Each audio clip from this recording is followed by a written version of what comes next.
Oi, boa tarde a todos. Bom, para quem não me conhece, eu sou Ana Paula Prates, sou diretora lá no Ministério do Meio Ambiente, da Diretoria de Conservação de Ecossistemas, da Secretaria de Biodiversidade. É um super prazer estar aqui com vocês, trazendo aí todas essas questões de perspectiva de conservação da biodiversidade, principalmente os últimos ganhos aí que a gente teve nesses últimos períodos, né, governamentais. Então, dá para ouvir? Na realidade, vai ser interessante mostrar aqui algumas coisas que, apesar de alguns entraves ou da situação toda que a gente está vivendo no país, algumas agendas estão andando e a gente está considerando isso uma coisa boa, porque é uma brecha que está aparecendo aí. Então, eu vou passar algumas coisas para vocês e aí depois a gente pode abrir um debate depois do pessoal da mesa. Bom, aqui a gente já falou muito, eu trouxe só 2 slides introdutórios para contextualizar, mas a maioria aqui já sabe, da questão toda da riqueza, né, do que a gente está falando aí, da nossa ZE, do nosso território marinho, que na realidade vem a ser mais da metade do que a gente tem de território terrestre, né? Eu estou falando aqui para os mais entendidos, mas só para a gente contextualizar. E esse território todo tem uma miríade enorme de diversidade de ecossistemas e que está super ameaçado por ser um dos mais vulneráveis, né? Então, a gente está enfrentando aí perda de biodiversidade nessas áreas, como em todo o planeta. Não é só a questão do Brasil, como a gente já comentou aqui, foi dito em várias palestras. E, para tanto, eu vou destacar algumas políticas públicas principais que a gente vem trabalhando com a questão da conservação da biodiversidade. E, claro, dentre elas, a questão do próprio SNUC, né, o Sistema Nacional de Unidades de Conservação, que dá o nosso arcabouço legal todo para a criação de áreas marinhas protegidas e criação de áreas terrestres também. Além do SNUC, seu decreto de regulamentação, a gente vai ter também o Programa Nacional, Plano Nacional, na realidade, de Áreas Protegidas, que foi uma resposta do Brasil à CDB. A CDB, que é a Convenção de Biodiversidade, que também é a terceira política ali que eu destaco, pelo decreto que internalizou quando a gente foi o primeiro país a assinar a convenção durante a Rio 92, a CDB fez na COP6, em Kuala Lumpur, o programa de trabalho, que a gente chama Programa de Trabalho de Áreas Protegidas, que é o POPA. E o Brasil, em resposta a esse programa de trabalho, fez o PENAP, que na realidade vai para além do SNUC, trazendo, incorporando, integrando outras áreas protegidas a essa gama de áreas legalmente delimitadas. Que aí, no PENAP, a gente agrega territórios indígenas, territórios quilombolas, as APPs e as reservas legais como elementos integradores da paisagem e, além disso, também para a parte marinha é desenhado o sistema de áreas marinhas protegidas, considerando, além das unidades de conservação, as zonas de exclusão de pesca. Bom, esse slide aqui é só para contextualizar, que já foi dito, lançado, super legal, mas contextualizar que com isso tudo também a gente tem as metas nacionais e internacionais para cumprir na questão da conservação da biodiversidade, né? Que aí eu destaco as metas gerais da própria CDB, que é o plano 2020, porque são 20 metas até 2020, e os ODS, destacando aí o ODS 14, que foi agora lançado o glossário, que aí é muito interessante a gente dar uma olhada. Principalmente no caso 14, a meta 14.5, que repete a meta de AIS para as áreas marinhas protegidas.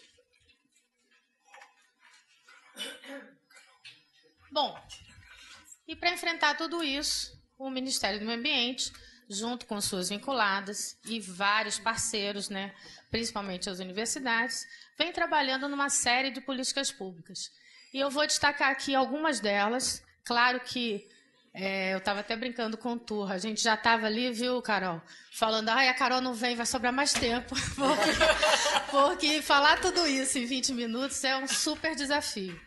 mas eu vou tentar passar muito rapidamente e, claro, que vai faltar um monte de informações a serem ditas. Então, eu destaquei aqui algumas coisas principais, mas sintam-se à vontade depois para perguntar, porque tem muita coisa mesmo. Então, estudos e diagnósticos, a questão das áreas prioritárias, a questão das espécies ameaçadas, que a gente faz a lista de espécies, planos de ação para contenção da perda de biodiversidade, monitoramento, reconhecimentos internacionais, as próprias áreas marinhas protegidas, né, e costeiras, financiamentos e tudo isso com articulação e apoio da sociedade civil. Tem uma água aí? Aqui eu destaco para vocês alguns estudos de diagnóstico que já foram feitos no passado e que a gente vem atualizando, né, sempre que possível. Mas Atlas dos Recifes de Coral, que foi, na época, o primeiro que teve, o panorama... Obrigada. O panorama da conservação dos ecossistemas, onde foi mapeado todos os ecossistemas costeiros, e aí a gente tem um panorama do que já está protegido com unidade de conservação ou não. O macrodiagnóstico da zona costeira, que o Regis está coordenando, inclusive agora, a segunda edição. A questão do uso dessas áreas aquáticas para a gestão pesqueira, monitoramento dos recifes de coral e assim por diante. E as áreas prioritárias. Eu acho que vocês já devem conhecer. É um instrumento muito interessante que, pela primeira vez, a gente fez entre 98 a 2000. Foi o primeiro exercício de áreas prioritárias que o Brasil fez para todos os biomas. E, dali, a gente conseguiu fazer com que fosse assinado um decreto reconhecendo isso como instrumento de política pública da área ambiental. E, a partir daí, suas atualizações são reconhecidas por portaria do Ministério. Então, a gente teve a primeira atualização dessas áreas em 2006, saindo a portaria em 2007, e agora a gente está finalizando a segunda atualização, que, no caso da Zona Costeira e Marinha, a previsão era, né, Carol, até o final desse ano, mas a gente está tendo alguns problemas de atraso, mas espera-se que até o final do ano a gente termine essa segunda atualização. Esse é um dos pepinos que a gente já estava comentando. Mas também, por outro lado, um bom conhecimento que foi feito. O ICMBio fez um super esforço de reunir todas as espécies e conhecimento sobre o estado de conservação das espécies. Foi feito um levantamento enorme. E na questão das espécies marinhas, a gente tem aí o total de hoje 160 espécies consideradas com algum nível de ameaça. Tá? Isso saiu no processo de avaliação, foi feito entre 2010 e 2014, e saiu no final de 2014 a famigerada polêmica Portaria 445, que vocês devem ter acompanhado, ainda dá muito pano para manga até hoje, né? Foi judicializada, voltou, caiu, voltou. Nessa história, eu acho que ela tem uns 8, 9 meses de sobrevida. Mas ela está valendo, e aí você tem um monte de proibição das espécies marinhas. Uma das metas da CDB, e não só da CDB, mas também da Conabio, diz que para cada uma das espécies ameaçadas, consideradas ameaçadas, os países deveriam fazer planos de ação para a conservação dessas espécies. Então, o ICMBio também faz todo esse esforço de elaborar esses planos nacionais de ação, onde das 160 espécies marinhas já existem planos para 130, e alguns são grupos de espécies, outros até de ecossistemas, como é o caso do pão-manguezal e do pão-coral, que foi feito recentemente, agrupando uma série dessas espécies ameaçadas. Além disso, tem também alguns trabalhos individuais com alguns tipos de espécies. Então, por exemplo, na questão da 445, algumas espécies criticamente ameaçadas ou só ameaçadas, elas vão começar a ter seus planos de recuperação, o que significa que a gente vai poder usá-las dentro de alguns critérios. Então, no caso, o budião azul e outros budiões, que são os peixes, e o guaiamum, eles vão poder ser usados dentro de unidade de conservação. Qual é o objetivo disso? São espaços onde você, teoricamente, vai ter um monitoramento e vai ter um controle do uso dessas espécies, tá? Além disso, bom, já foi comentado aqui por vocês na mesa anterior, a questão das espécies exóticas, que também tem alguns planos saindo aí, coral-sol é um deles, mexilhão dourado, e até, no caso, não marinho, mas o javali. Nós também conseguimos convencer o governo a aderir à Convenção de Espécies Migratórias, que nós não éramos parte e agora somos. Além disso, foi aprovado também um memorando de entendimento sobre a questão dos tubarões no âmbito da CMS, com liderança do Brasil. E estamos trazendo para esse ano, aqui no Brasil, vai acontecer a CIB, que é a Convenção da Baleia, que vai ser em Florianópolis. Vamos ver se dessa vez o santuário sai. Ninguém está acreditando muito não, mas quem sabe, por ser no Brasil. Bom, falando em monitoramento, só destacando rapidamente a questão do monitoramento de recifes coral, que é um dos monitoramentos que acontece há mais tempo no Brasil, desde 2001, que a gente tem uma coleta de dados sistemática nas unidades de conservação. E também os monitoramentos realizados pelos centros especializados do ICMBio, que na parte marinha a gente tem Itamar, a questão do CEPNO, CEPSUL, o CEPERG que foi extinto, mas que faz parte agora do CEPSUL, CEPEN, CMA e CEMAV, e também o CNPT, na questão das populações tradicionais. Reconhecimentos internacionais. Estou tentando falar super rápido, estou puxando o fôlego, que está difícil, mas vamos lá. Olha aí, ó. Ele já está me dizendo que faltam só 10 minutos, mas vamos lá. Eu vou fazer igual a Letícia, pegar o microfone aqui e vou largar mais. Mas reconhecimento internacional, eu destaquei aqui a questão da Convenção de Ramsar, que faz o reconhecimento das zonas úmidas de importância internacional, que hoje a gente tem no Brasil 25 sítios já reconhecidos, e reconhecemos agora, esse ano, em março, pela primeira vez, 2 grandes sítios regionais. Um deles, na questão costeira, que une todos os manguezais da costa norte, indo do Amapá até o delta do Parnaíba, como um grande sítio a ser trabalhado de forma integrada. E aí vamos entrar no grande barato, que são as unidades de conservação e o sistema de unidades de conservação. Bom, vocês devem ter acompanhado pela mídia e por tudo, que a gente estava nessa pegada aí desde o ano passado para convencer o próprio país, né, que a gente deveria crescer na questão de conservação dos oceanos. E uma das coisas que a gente fez para mostrar para os parceiros, principalmente no caso a Marinha, que foi a Marinha que construiu com a gente essas novas áreas protegidas, foi demonstrar como é que os outros países já estavam caminhando na questão da conservação dos oceanos e declarando grandes áreas marinhas protegidas.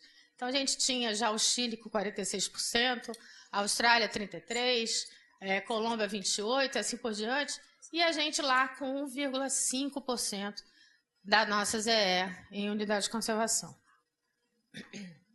Esse aqui era o mapa mundial de áreas protegidas da época, né? Da época que eu digo, parece até que foi século passado. Não, isso aqui foi de março. Era de março, era assim, onde os países já estavam declarando grandes áreas e a gente ainda não tinha praticamente nada de relevância, que eu digo do tamanho, que a gente tem, já tinha, eu vou mostrar a quantidade enorme de áreas marinhas protegidas. Mas esse foi um mapa crucial na hora das negociações. O que são essas bolinhas vermelhas aí? Isso daí são todas as ilhas oceânicas do Atlântico Sul, que na realidade são da Inglaterra, são do Reino Unido. Todos eles colônias, onde o Reino Unido tem direito às suas ZE, tá? Mas além disso, está declarando todos eles como áreas marinhas protegidas. Isso por quê? Porque os países entenderam que o ideal é a gente compatibilizar o uso das duas convenções, não só do direito do mar, mas da biodiversidade. E você ressaltar a soberania junto com a conservação. E isso faz com que a gente avance na delimitação, digamos assim, dessas bordas. Então, esse foi um mapa crucial na história toda da negociação, quando a gente começou a trabalhar a expansão disso.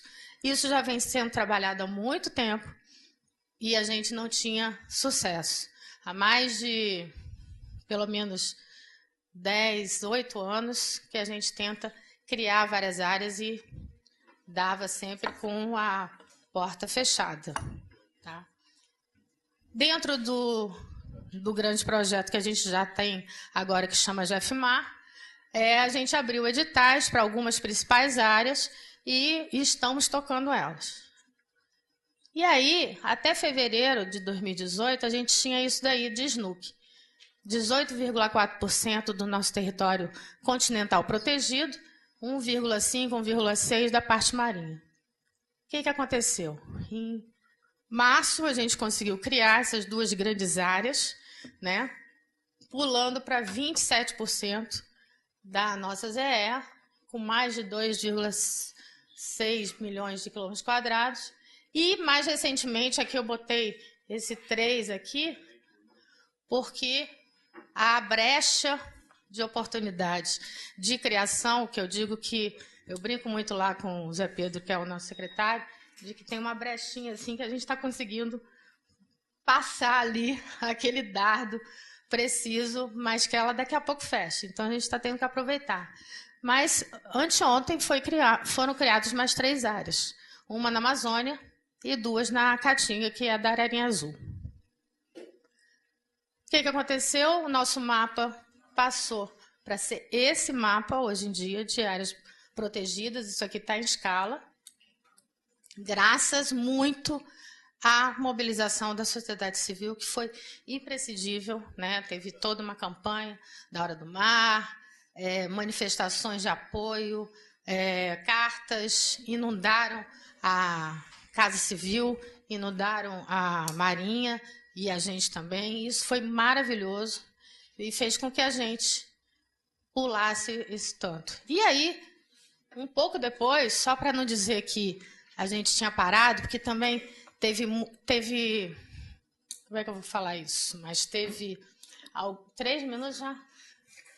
Bom, tiveram algumas reações contrárias, dizendo, mas, pelo amor de Deus, a gente vai atingir a meta, e agora? Aí eu falava, eu vou escrever um artigo sobre o medo da meta. Não é possível, gente. A gente tem uma meta, se a gente atingir, dá medo? Não pode. E realmente, porque se fosse só os 10% no caso, a gente pararia em uma das bolinhas lá. E aí, até em resposta, logo depois ainda foram criadas mais 3 reservas extrativistas marinhas na costa do Maranhão. E aí a gente passou agora a configurar bem melhor num mapa marinho planetário, né? Bom, falando um pouquinho de recursos financeiros. É um grande gargalo, várias pessoas aqui hoje já comentaram, mas a gente também está no esforço hercúleo de busca de recursos, e eles existem. Não sei quem foi que comentou mais cedo que tem dinheiro, na realidade a gente tem que agregar. Então a gente tem, por exemplo, o GFMANG, que já terminou, mas foi um dos primeiros projetos do Fundo Global para a Biodiversidade que a gente conseguiu para a parte costeira. Agora a gente está no meio de usar o GFMAR, que foram 20 milhões de dólares iniciais, mais 60 milhões agora que entraram da Petrobras, com conversão de multa. Oi? Entrou. Temos também um projeto da Alemanha, que chama Terra-Mar, com 2 áreas piloto, que é Abrolhos e a Costa dos Corais. A Iniciativa Azul do Brasil, que a gente está lançando como uma plataforma de captação, e a ideia é captar mais de 140 milhões. E outras fontes, tantas que a gente tem tentado organizar nesse sentido. Não sei se vocês acompanharam, recentemente saiu uma medida provisória dizendo que agora o ICMBio vai poder usar realmente o fundo de compensação num fundo que vai ser criado. Isso, inclusive, é o que dizem, né, que foi que abriu os olhos aí das pessoas políticas quererem o cargo do ICMBio. Mas foi porque a gente conseguiu agora regulamentar essa medida provisória para conversão de multas e a compensação ambiental, que é um recurso muito alto. E isso vai entrar para um fundo para ser usado para as unidades de conservação. E assim por diante. Eu até destaquei aqui o fundo da SOS, que a Leandra deve falar, outros GEFs, a gente está agora na elaboração do GEF 2 e assim por diante. E aí, será que com isso a gente, então, cumpriu a famigerada meta e o medo da gente realmente... ninguém mais faz nada porque a gente cumpriu a meta? E eu trouxe um minuto, não vai dar tempo, mas tudo bem. Eu trouxe aqui só a meta para a gente dar uma lembrada de que ela fala que até 2020, pelo menos 17% das áreas terrestres e águas continentais e pelo menos 10% das áreas costeiras e marinhas deverão estar em áreas protegidas. No entanto, a meta fala muito mais coisa, né? Então, fazendo uma rápida abertura desses elementos da meta, a primeira coisinha só é o que a gente fala ali de percentual de cobertura. Então, o Brasil tinha isso daqui, 17,2%, na parte marinha 1,5%, passou agora para 27%. Teoricamente, ok, né? Na hora que a gente olha só o número seco da cobertura. Mas na hora que a gente começa a abrir isso, a meta fala em representatividade, né? Fala em áreas especialmente de particular importância, fala em serviços ecossistêmicos. Como é que a gente está? Só na questão, se você faz uma abertura rápida por bioma, você já vê que na Amazônia, teoricamente, a gente está bem. Na parte costeira e marinha, agora, teoricamente, também. Mas olha os outros biomas, como é que estão aqui.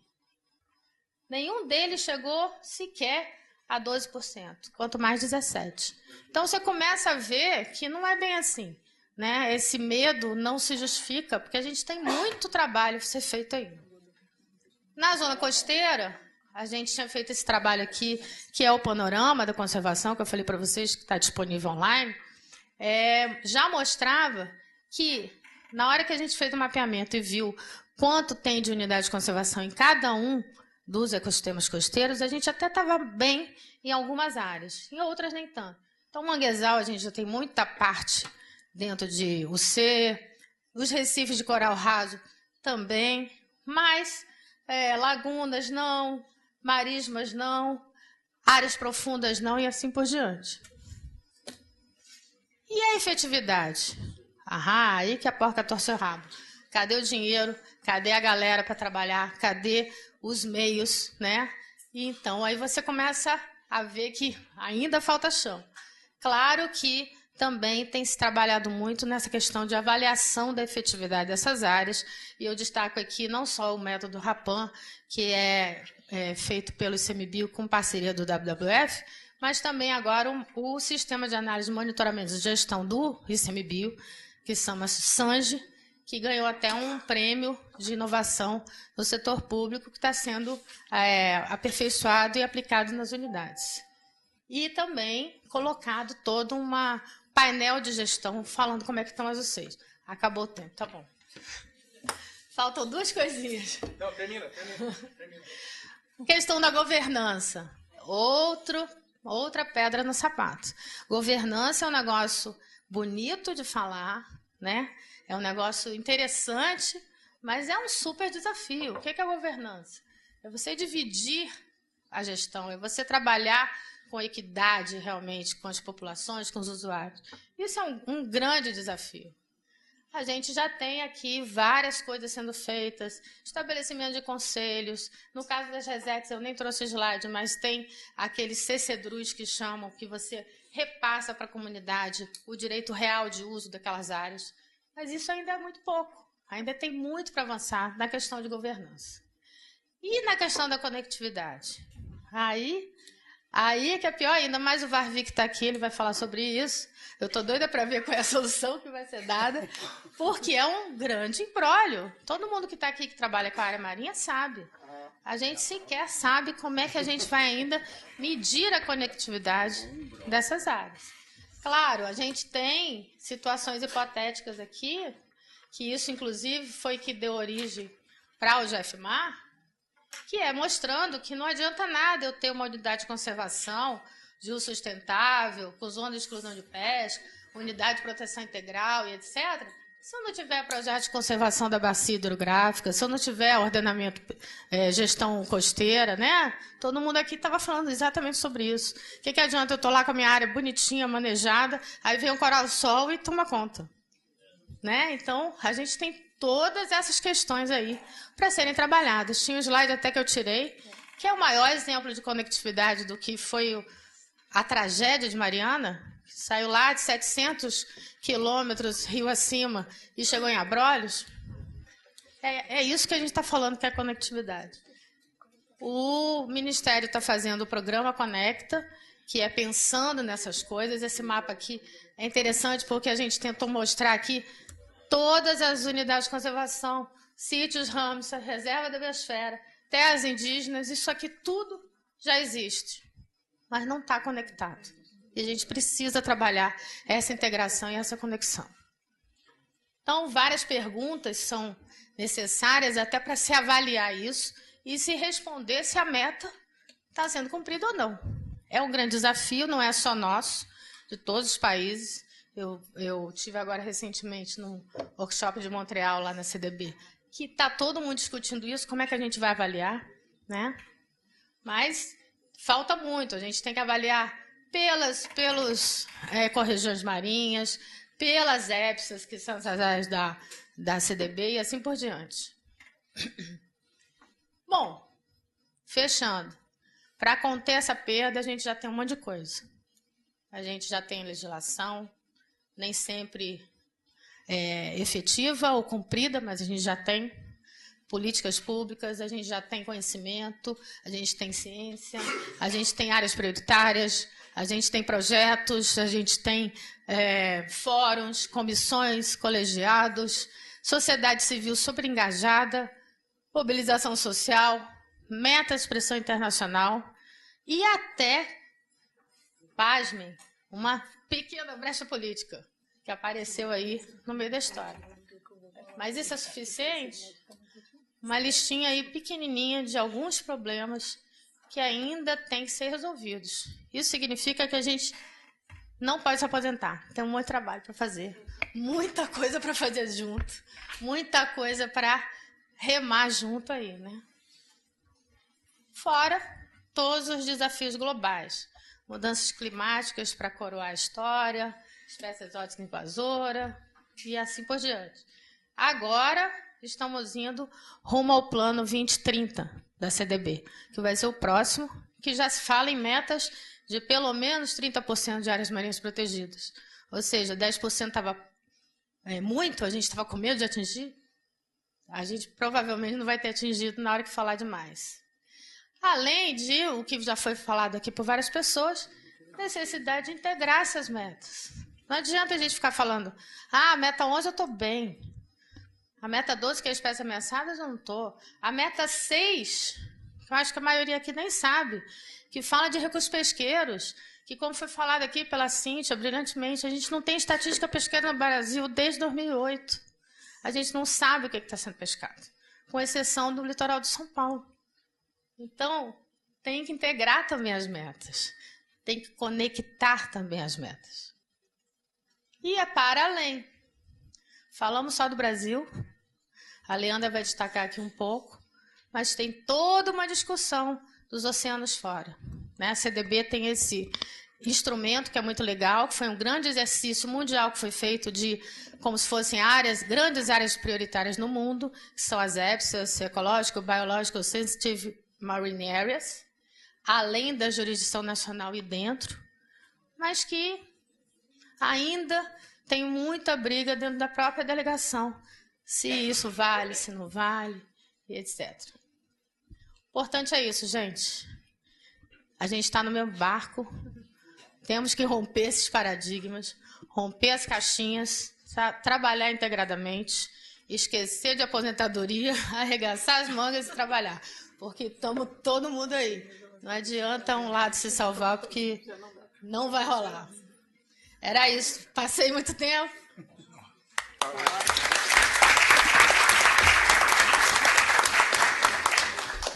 Ana, muito obrigado. Acho que essa mensagem era imprescindível, né, de se passar com a qualidade e com a profundidade das informações que você trouxe. Eu acho que a gente tem aí um panorama muito interessante, parafraseando o nome do relatório, né, no panorama de 2010, e remetendo a ações ainda necessárias para o futuro, que a gente vai começar a explorar dentro dessa perspectiva um pouco mais voltada para a sociedade civil, com a participação da Ana Carolina Lobo, da WWF, que, em linhas gerais, abordaria, né, o tema, ou vai abordar o tema do papel da sociedade civil na conservação marinha, mas com uma certa licença poética para abordar outras coisas no tempo. Obrigado. Ana, obrigado. Viu?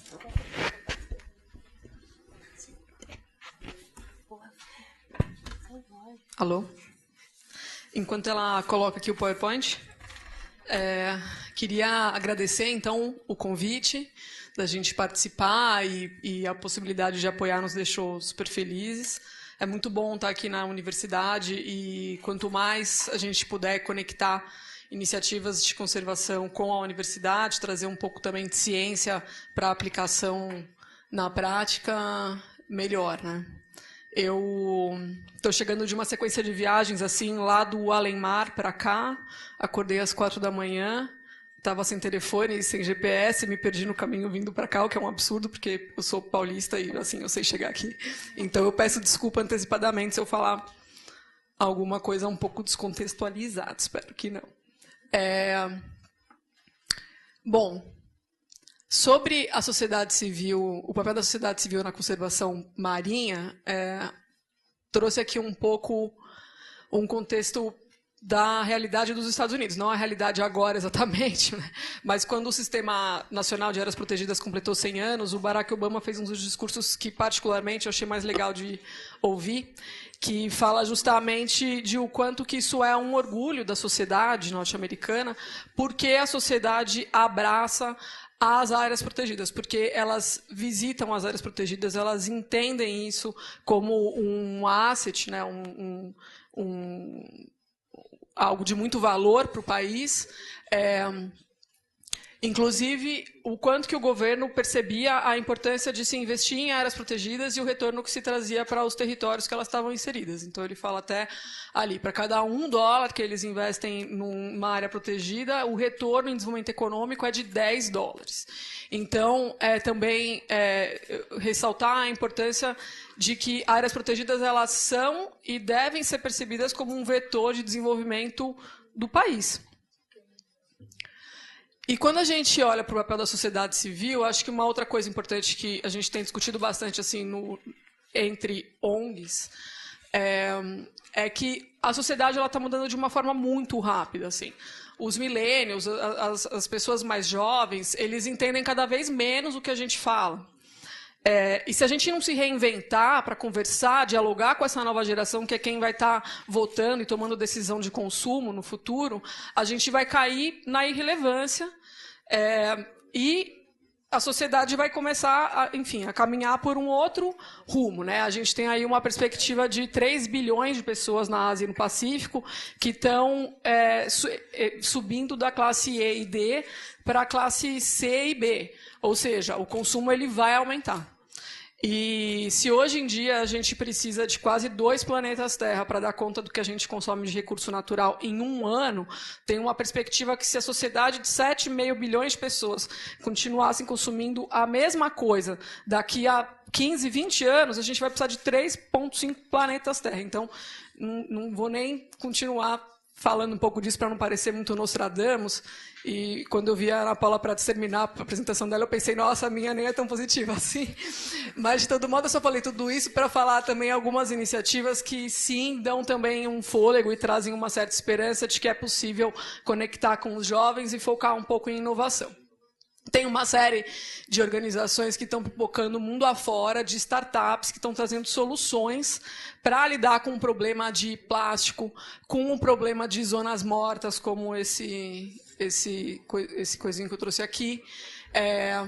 Ocean Labs, que é uma plataforma de think tank para startups, que trazem solução para ambiente marinho de forma geral, pesquisando novas formas de produção de proteína que tem sabor de atum, por exemplo, para as pessoas não precisarem mais consumir atum, já que uma hora provavelmente ele vai acabar. E essa proteína também feita a partir de algas marinhas, por exemplo, é um tipo de iniciativa que está sendo incubada aqui no Ocean Labs. Plastic Bank é uma outra iniciativa que, através do uso do Bitcoin, eles estão conseguindo gerar emprego e renda para catador, para a classe C e D, com aqueles bancos que só trabalham com essa classe também, pessoas que assim não tinham RG, muito menos conta bancária, agora conseguem ter alguma renda a partir da coleta e da venda do plástico coletado. O Brasil vai começar a ser um piloto disso. O primeiro piloto no mundo foi no Haiti e esses caras estão vindo para cá agora.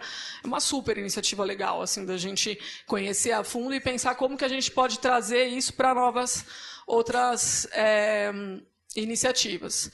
E aqui, por exemplo, o Plastic Whale. Eu, pessoalmente, fui conhecer eles no domingo passado. É também uma startup que começou a coletar plástico nos canais de Amsterdã. E aí eles fazem eventos coletando o plástico, eles chamam de pescar o plástico. E hoje em dia várias empresas começaram a contratar esses caras para pescar o plástico e eles conseguiram produzir assim 10 barcos feitos de plástico coletado, estão fazendo móveis chiquérrimos, caríssimos, vendendo mundo afora a partir do plástico coletado nos canais de Amsterdã.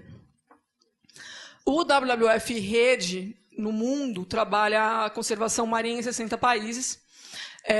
Tem 3 principais grandes metas, que é de aumentar a conservação dos oceanos, olhar também para as águas internacionais, promover pescaria sustentável e eliminar o IUU, que é a pesca não regulada, não reportada e ilegal. Além de tentar casar com novas tecnologias, engajamento da sociedade, parceria, por exemplo, com o Impact Hub Global, para um programa de fellowship, que a gente fala, que é uma chamada de desafios que tragam soluções para a conservação em vários tipos, desde conservação terrestre, inclusive marinho. A gente está querendo pensar algo agora aqui para o Brasil relacionado à pescaria de pequena escala. Foi feito agora, mais recentemente, uma aliança global de conservação de manguezais, onde o Brasil é um país prioritário, porque a gente é o segundo país em extensão de manguezais no mundo. Blá, blá, e ações de advocacy, como, por exemplo, um estudo que o WWF fez junto com o The Economist e a BCG, para entender qual que é a contribuição econômica dos oceanos para as economias. Se os oceanos fossem uma economia global, em que posição que eles estariam? E a descoberta é que ela seria a 7ª economia global. No Brasil, a gente trabalha com abordagens temáticas, então, assim, a partir de alguns alvos de conservação, tanto espécies quanto territórios marinhos, a gente tenta cruzar com algumas áreas prioritárias que a gente tem atuado. Na verdade, o programa marinho do W Brasil começou tem 3 anos, hoje é o nosso aniversário de 3 anos, então a gente está aqui comemorando com vocês. E para começar, a gente iniciou na costa sudeste de São Paulo, com a APA Marinha Litoral Norte, a Alcatrazes, centro e sul do Rio de Janeiro e Noronha, e agora estamos expandindo aqui para a costa norte do Brasil. A gente tenta, a partir dessa abordagem de território, trabalhar a implementação de boas práticas em commodities, tipo pescaria e aquicultura, minimizar o impacto, como, por exemplo, trabalhar com lixo no oceano e plástico, mas também procurar fortalecer áreas protegidas e conservação de espécies. Nossa, olha, fui bem rápida, que nem o Turra estava pedindo, passei o PowerPoint inteiro. Em áreas protegidas e espécies, a gente começou a trabalhar com erradicação de espécies exóticas em Noronha e em Alcatrazes. Em Alcatrazes, em especial, tem sido uma atividade super bacana, porque envolve, sobretudo, o engajamento de voluntários na retirada de coral-sol, o que é super, né? Assim, a gente ter também mais pessoas que conseguem entender a importância disso, que saem de uma atividade dessa e conseguem compartilhar, enfim, nos seus meios. e em Noronha a erradicação de ratos e teius nas ilhas secundárias, e que agora, na última pesquisa, a gente descobriu que eles já estão quase praticamente exterminados, o que foi uma alegria total para nós. Além disso, a gente tem apoiado também programas de monitoramento de fauna, especialmente cetáceos, lá no Rio de Janeiro, Ciência Cidadã, como agora uma página web para a baleia de Braide, e comunicação e engajamento, apoio na criação de santuários de baleias. Fizemos um evento na Conferência de Oceanos em Nova York, na ONU, estamos ajudando o MMA para esse evento que vai ter agora em Florianópolis. Temos fé de que será possível. Não ria. O Japão, junto com os outros países que eles compram para evitar a criação. Vai acabar o dinheiro. Além de oceanos, trabalhamos também a conservação costeira numa perspectiva de desenvolvimento sustentável a partir do turismo e engajamento das pessoas com relação ao problema do lixo marinho através da temática do plástico. Então, a gente, enfim, já fez parceria com o Global Sustainable Tourism Council, que é um conselho global de turismo sustentável, para a implementação de alguns indicadores de turismo sustentável em áreas marinhas protegidas. O piloto foi Ilhabela, agora a gente está vendo como que pode levar um pouco disso para monitoramento do turismo em Alcatrazes, treinamento de guarda-parque em Noronha, muitos clean-ups, engajamento desses voluntários daqui para frente para fazer atividades de ciência cidadã e monitorar o lixo daqui em diante. Fizemos um concurso de designers para que eles pudessem trazer algumas ideias inovadoras para lidar com o plástico na Baía de Guanabara, de uma série de coisas muito loucas. Uma das ideias, e era a ideia mesmo assim no papel, era uma unidade recicladora móvel que a gente chamou de Remolda. A gente decidiu fazer o estudo de viabilidade técnica e econômica dessa unidade recicladora móvel e resolvemos fazer a unidade. Então, assim, virou uma coisa mais ou menos desse tamanho, que o cidadão chega, coloca o seu plástico lá, ele tritura, esquenta e sai um souvenir em coisa de segundos. E os catadores de uma favela do Rio de Janeiro, lá em Cerro Corá, que foi para quem a gente doou a máquina, conseguem ganhar tipo R$15 a partir do souvenir que sai da máquina. Só para vocês terem uma ideia, quando eles coletam o plástico e vendem o plástico sem nenhum tipo de tratamento, eles ganham R$1,50 assim, para quilos de plástico. Então, assim, é muito recurso que sai a partir daí. Um piloto super simples assim que a gente resolveu fazer como um teste, mas que no final das contas engaja super as pessoas com relação a essa temática do plástico nos oceanos, além de realmente gerar emprego e renda para essas comunidades. Com pesca, a gente, há 3 anos atrás, que foi quando a gente começou, o governo brasileiro, em mais especial o governo do Rio de Janeiro, tinha feito uma promessa de fornecer pescados certificados nas Olimpíadas. Tal qual como o metrô da Copa, o MSC saiu do Brasil, que é quem certifica o pescado. Piadas à parte, a gente está rindo para não chorar, mas tudo isso é verdade. A gente fez uma série de avaliações de melhoria pesqueira, camarão rosa no norte, peixe-sapo no sul, secos flutuantes na Apamarinha, litoral norte de São Paulo, e agora a gente vai dar sequência à implementação do programa de melhoria nos secos flutuantes da Apamarinha. Temos apoiado o ASC, que é a certificação de aquicultura, que já conseguiu certificar 5 fazendas de tilápia no Brasil, inédito, nunca antes na história desse país. E temos uma parceria com a Thai Union, que é a maior empresa produtora de atum no mundo, que pesca no litoral sul do Brasil, e a gente vai começar, então, a implantar um programa de melhoria pesqueira lá. Para o bonito listrado, né, que é um atunídeo. Temos uma parceria com alguns países do Cone Sul para tratar o tema de consumo responsável. Eu não sabia, mas quando a gente começou a trabalhar o programa marinho no Brasil, esses países do Cone Sul nos procuraram para dizer: vocês têm que fazer parte da aliança, porque o Brasil impacta muito não só as suas espécies daí, mas as espécies que estão aqui. A gente, E aí, assim, o Brasil é um dos maiores importadores de salmão, de pescada branca, de raias e tubarões dos países do Cone Sul e da Ásia e do Pacífico, colocando a gente num ranking mundial, assim, de impactar o pescado dos outros países. Então, a gente impacta não só os nossos ovos de conservação, mas os deles também.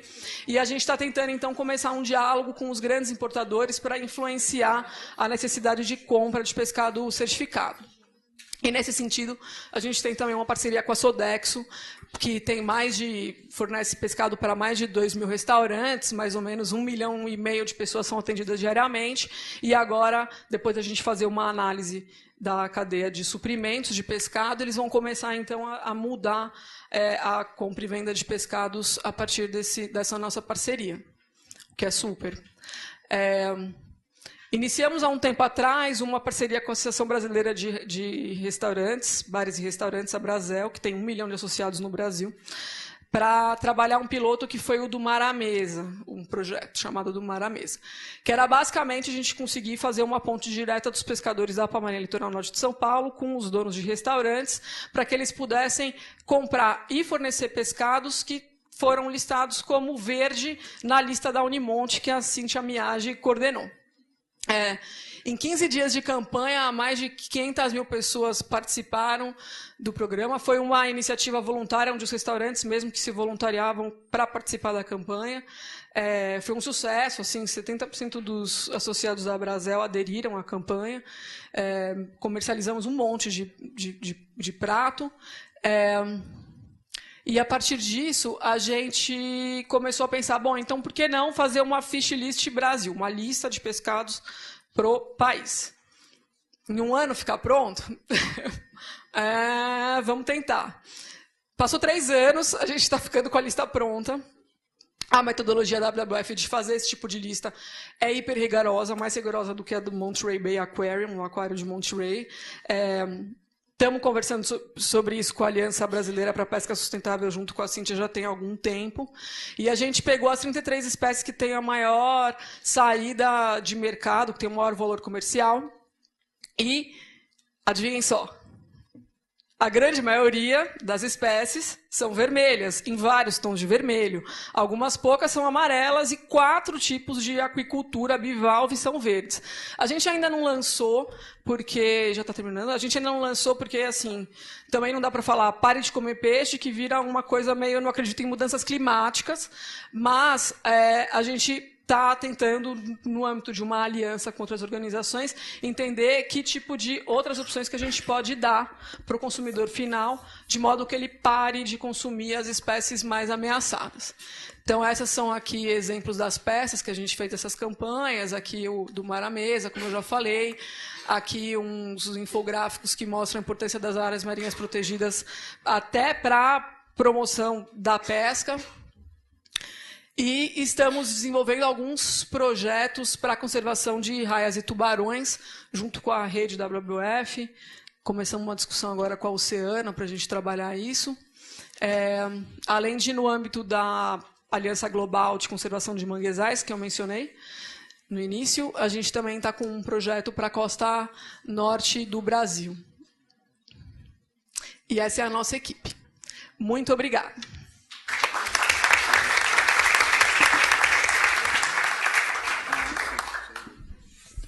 Carolina, muito obrigado. Acho que são iniciativas muito, muito interessantes e que remetem principalmente para os alunos que a gente está formando nas universidades, né, uma visão de futuro, de trabalho, né, que envolve inovação, ativismo, interação com a sociedade, formação de recursos humanos na ponta, né, trabalhando de forma formal e não formal e até informal. Eu acho que isso resume um pouco, né, os desafios e as potencialidades de ação e de emprego e renda para quem quer trabalhar profissionalmente com essa área, que é uma área muito gratificante, né? Então, obrigado pelas palavras, pelas informações. Queria passar, então, a palavra para Leandra Gonçalves, certo? Que vai também buscar agregar essa discussão uma questão um pouquinho mais, um pouquinho complementar, ligada à questão da governança e dos arranjos institucionais, né, especialmente, não estou te vendo direito aqui, mas especialmente em relação à lei do mar, provavelmente. Né? Então, Leandra, por favor. Obrigada, Turra.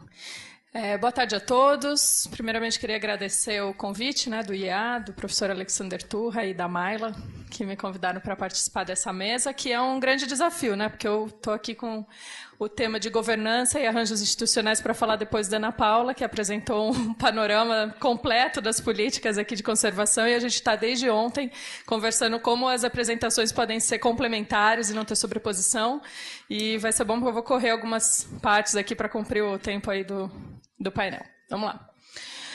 Aqui um pouquinho de beabá, que a maioria... Vocês estão me ouvindo? A maioria das pessoas já trouxe, né? O Brasil tem uma complexidade, né, para tratar do seu manejo, da gestão dos seus ecossistemas costeiros e marinhos, simplesmente por suas condições naturais, né? São mais de 8.900 quilômetros, né, de linha de zona costeira, 4,5 milhões de quilômetros quadrados de zona econômica exclusiva, que é a área que o Brasil é responsável por governar, né, por gerir, por manejar os recursos, que é a nossa zona econômica exclusiva, e com uma diversidade de ambientes, ecossistemas, culturas, populações que variam de sul a norte do Brasil. Então, são diversos arranjos e que, por sua grandiosidade, necessitam de arranjos federais, mas também, por sua complexidade, de arranjos em diversas escalas, estaduais e municipais. Então, isso traz uma complexidade de governança muito grande e que traz diversos desafios para a gestão. Além disso, os oceanos sempre foram vistos como uma fonte inesgotável de recurso.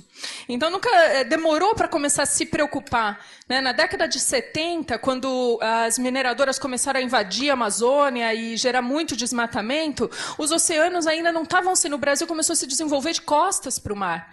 Né? Então, hoje, eu sempre costumo fazer um comparativo, um pouco por ter trabalhado alguns anos no Greenpeace e acompanhado toda a situação na Amazônia, que a gente não pode deixar que a nossa Amazônia Azul passe pela mesma experiência que a Amazônia Verde enfrentou. Né? A gente tem que usar as lições aprendidas na Amazônia para a gente melhorar as nossas práticas na nossa Amazônia Azul. Alguns dados científicos e que ficaram famosos por trazer dados e informações alarmantes, como, por exemplo, o paper do pesquisador Boris Worm, de 2006, que saiu na Science, que mostra um pouco do que a Cíntia colocou na fala dela da manhã. Uma diminuição bastante drástica, levando a uma prática... praticamente um colapso de alguns estoques de peixe, principalmente aqueles que são utilizados comercialmente. Esses dados eles servem, na verdade, para alarmar, para gerar crises, e essas crises, muitas vezes, ou em sua maioria, geram oportunidades de inovação, principalmente em termos de arranjo de governança, geram oportunidades de ação. Ou, por exemplo, um trabalho bastante famoso, né, que é o trabalho do Rockstrom e colaboradores de 2009, que trouxe o termo hoje bastante conhecido e difundido das fronteiras planetárias. E o que isso tem a ver com a parte dos oceanos? Algumas dessas fronteiras a gente enfrenta também para a gestão da conservação, para a conservação costeira e marinha, como, por exemplo, a perda de biodiversidade, o ciclo do nitrogênio e, principalmente, a questão das mudanças climáticas, apresentada com bastante detalhe pela professora Margarete na mesa da manhã. Então, como a gente pôde ver e presenciar hoje em diversas apresentações, essa complexidade traz uma série de problemas, que eu resumiria aqui na parte mais dos vetores naturais, né? O lixo marinho, a sobrepesca, a poluição, e do lado mais dos arranjos institucionais, quais seriam os nossos principais problemas?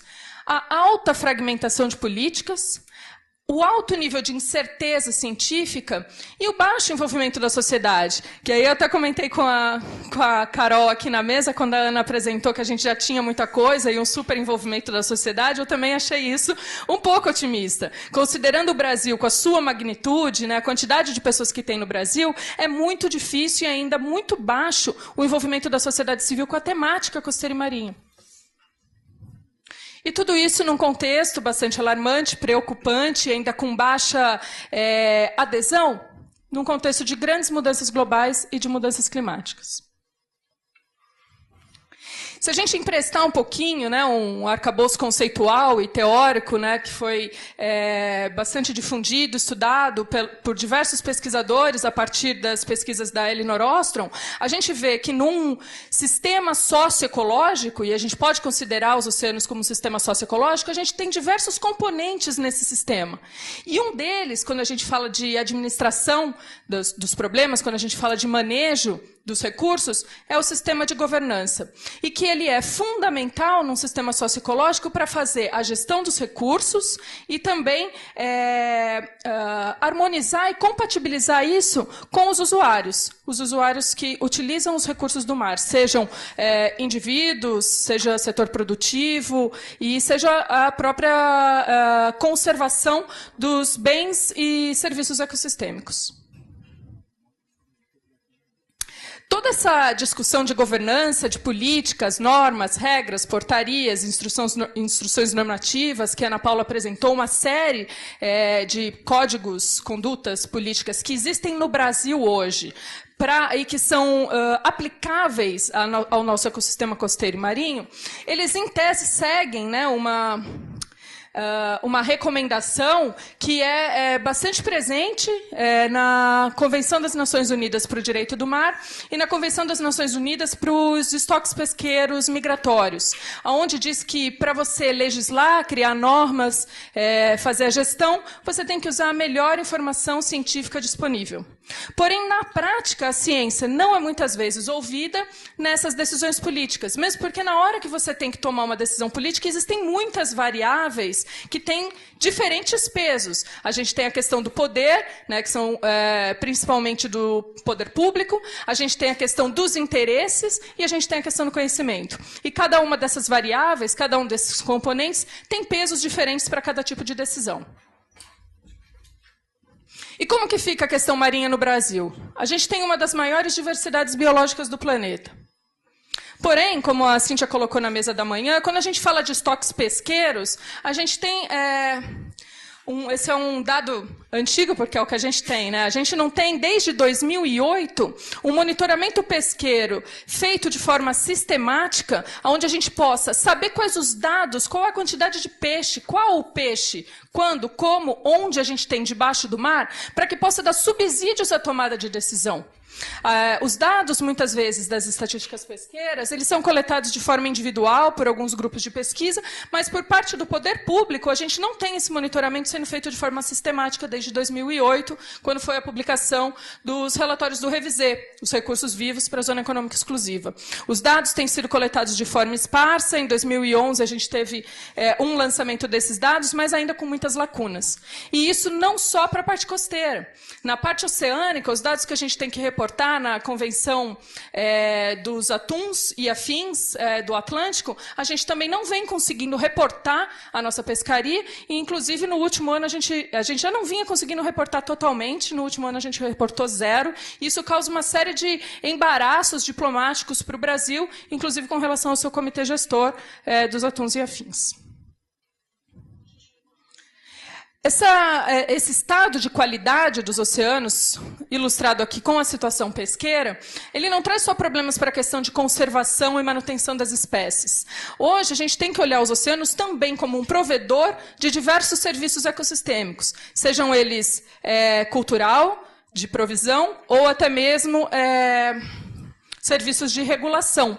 Né? Então, ontem a gente assistiu um filme bastante impactante, que chama Triste Oceano, Blue, em inglês, que passou na Mostra Ambiental de Cinema Ecofalante, e que trouxe diversos dados alarmantes sobre a questão dos oceanos no mundo, com relação ao lixo plástico, diversas aves que ingerem o lixo plástico, diversas questões voltadas para a poluição, e um dos recados que ficou bastante claro é que a cada 2 respiradas que damos, uma vem dos oceanos. Então, são diversos serviços ecossistêmicos que a gente está utilizando, né, desse serviço da natureza, porém a gente não está tendo arranjos institucionais, não está tendo ações o suficiente para a manutenção desses serviços. Dá para reverter esse quadro? Eu acho que a gente tem vários caminhos. Um deles, e que eu acabei tirando uma parte dos slides, que eu acho que a Ana Paula já apresentou, é a criação de um sistema de áreas marinhas protegidas e de áreas para o manejo da pesca. Esse seria um dos caminhos para a gente olhar de frente para a nossa zona econômica exclusiva. O outro seria o manejo das atividades em alto mar, que interagem com as espécies migratórias.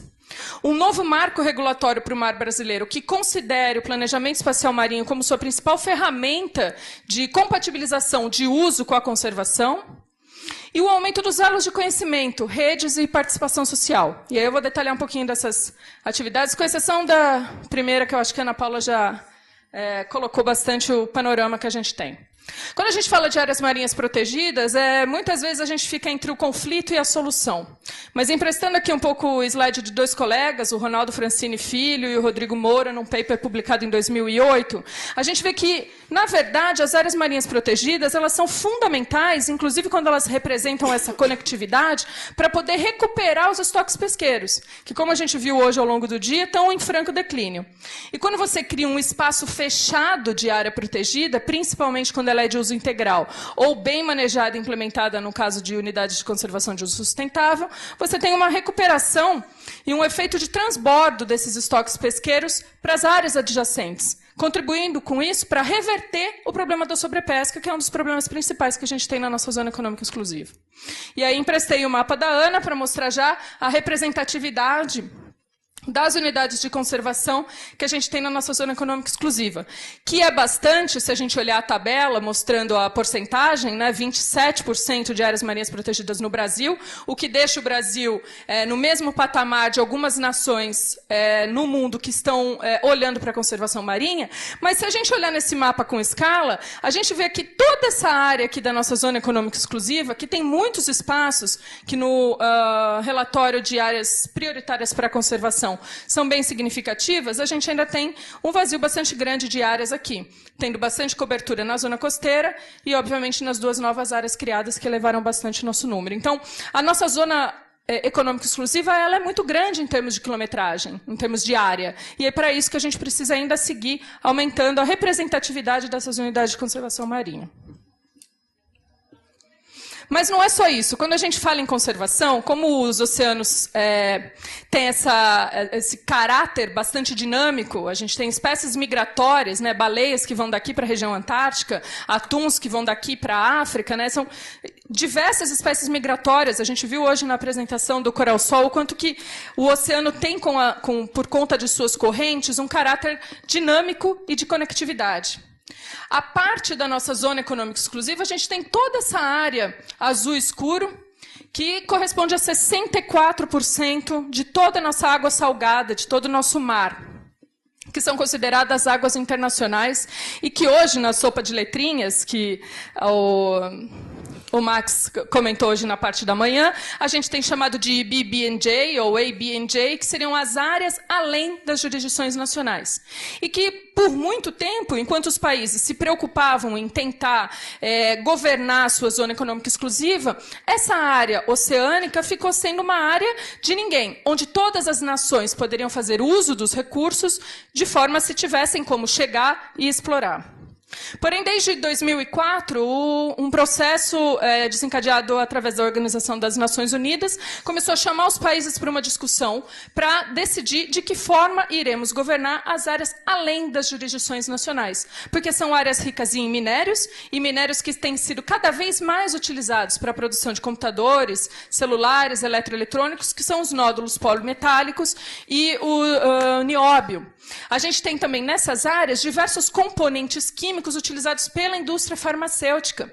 Então, é uma área que nações desenvolvidas estavam conseguindo chegar e começar a discutir formas de exploração. E nações em desenvolvimento, ainda com baixo nível de inovação, tecnologia para embarcações, ainda não tinham conseguido explorar. Então, agora tem, nesse momento, uma discussão bastante intensa sobre qual seria o desenho de um novo tratado para manejar a biodiversidade além das jurisdições nacionais. E aí, para discutir toda essa área internacional, a gente tem aqui a nossa sopa de letrinhas, que fica toda conectada à Convenção das Nações Unidas para o Direito do Mar e à Assembleia Geral da ONU, e que desemboca numa série de siglas e acordos, alguns mais voltados para a questão de conservação, e aqui a gente tem o Programa de Meio Ambiente das Nações Unidas, né, a ONU Meio Ambiente, espécies ameaçadas, espécies migratórias, CBD, e a gente tem mais a parte da sopa de letrinhas, que são os tratados que cuidam mais da parte de extração e uso desses recursos naturais e minerais.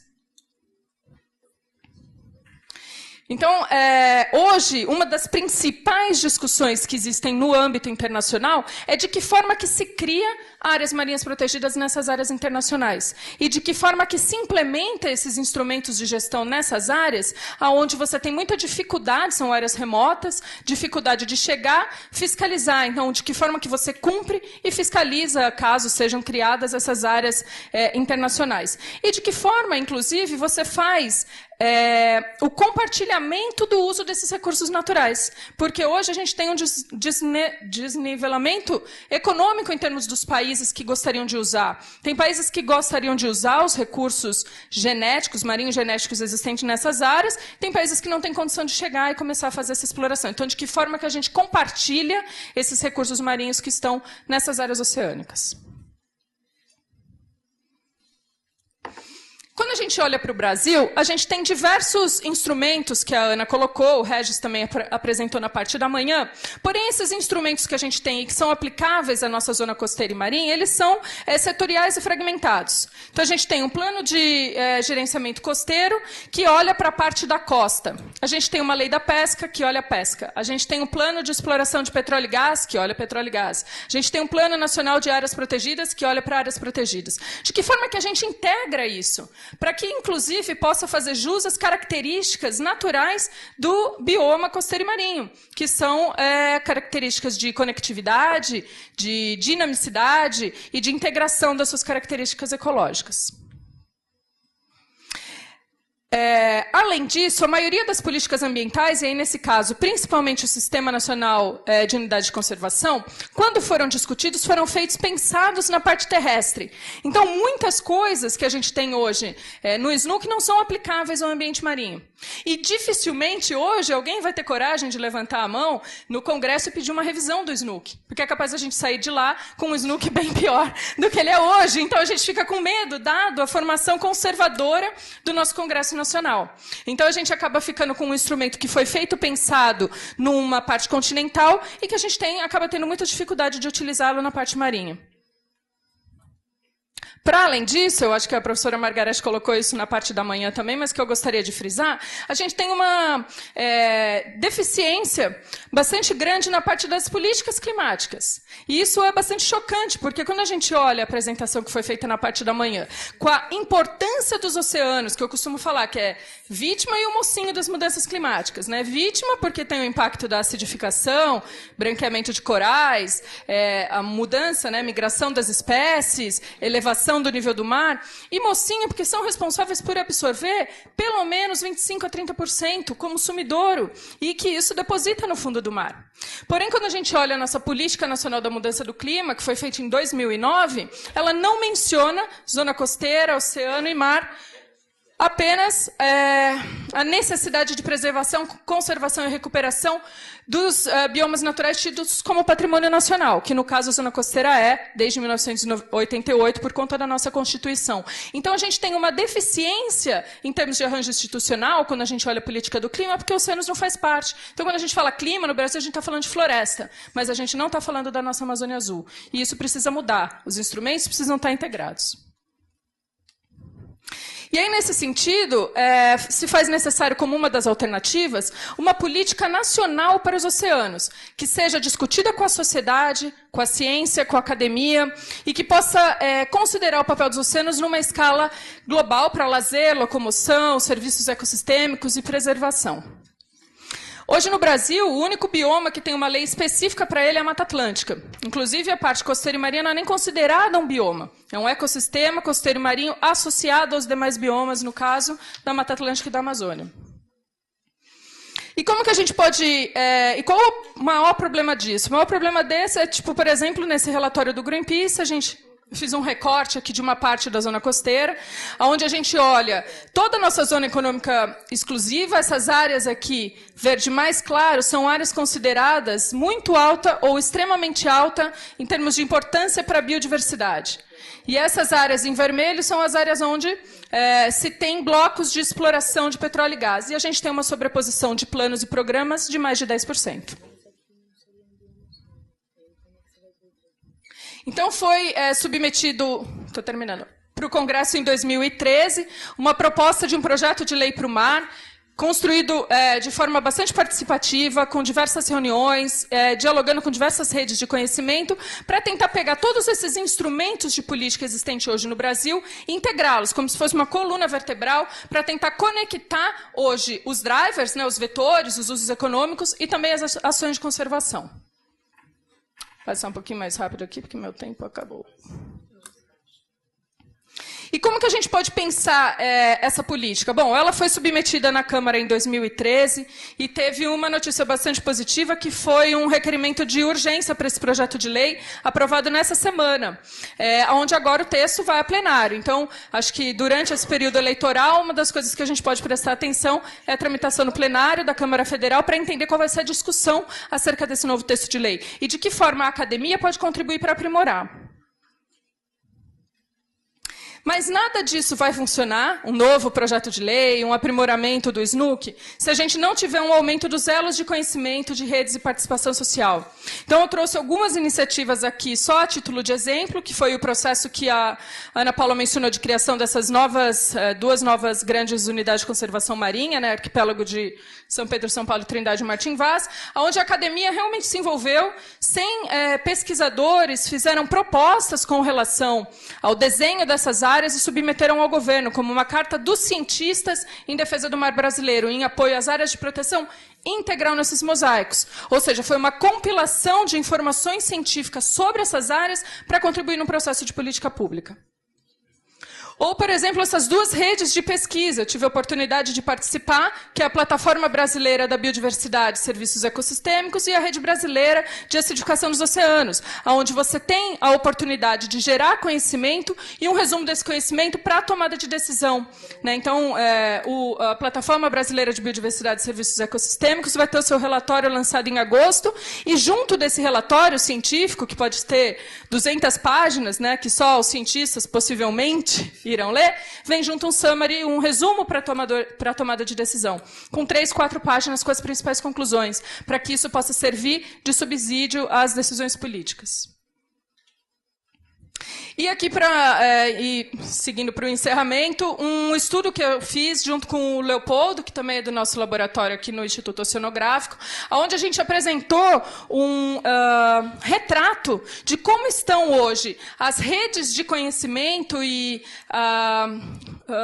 organizações e indivíduos que atuam na gestão costeira e marinha, e de que forma que essas redes de conhecimento estão, então, conseguindo participar do fluxo de informação e ampliar os elos entre a ciência e a política para a conservação marinha. E o nosso objetivo principal é fazer com que o mar chegue até Brasília e, quem sabe, com bastante integração e conectividade, que a próxima apresentação a gente consiga. Obrigada.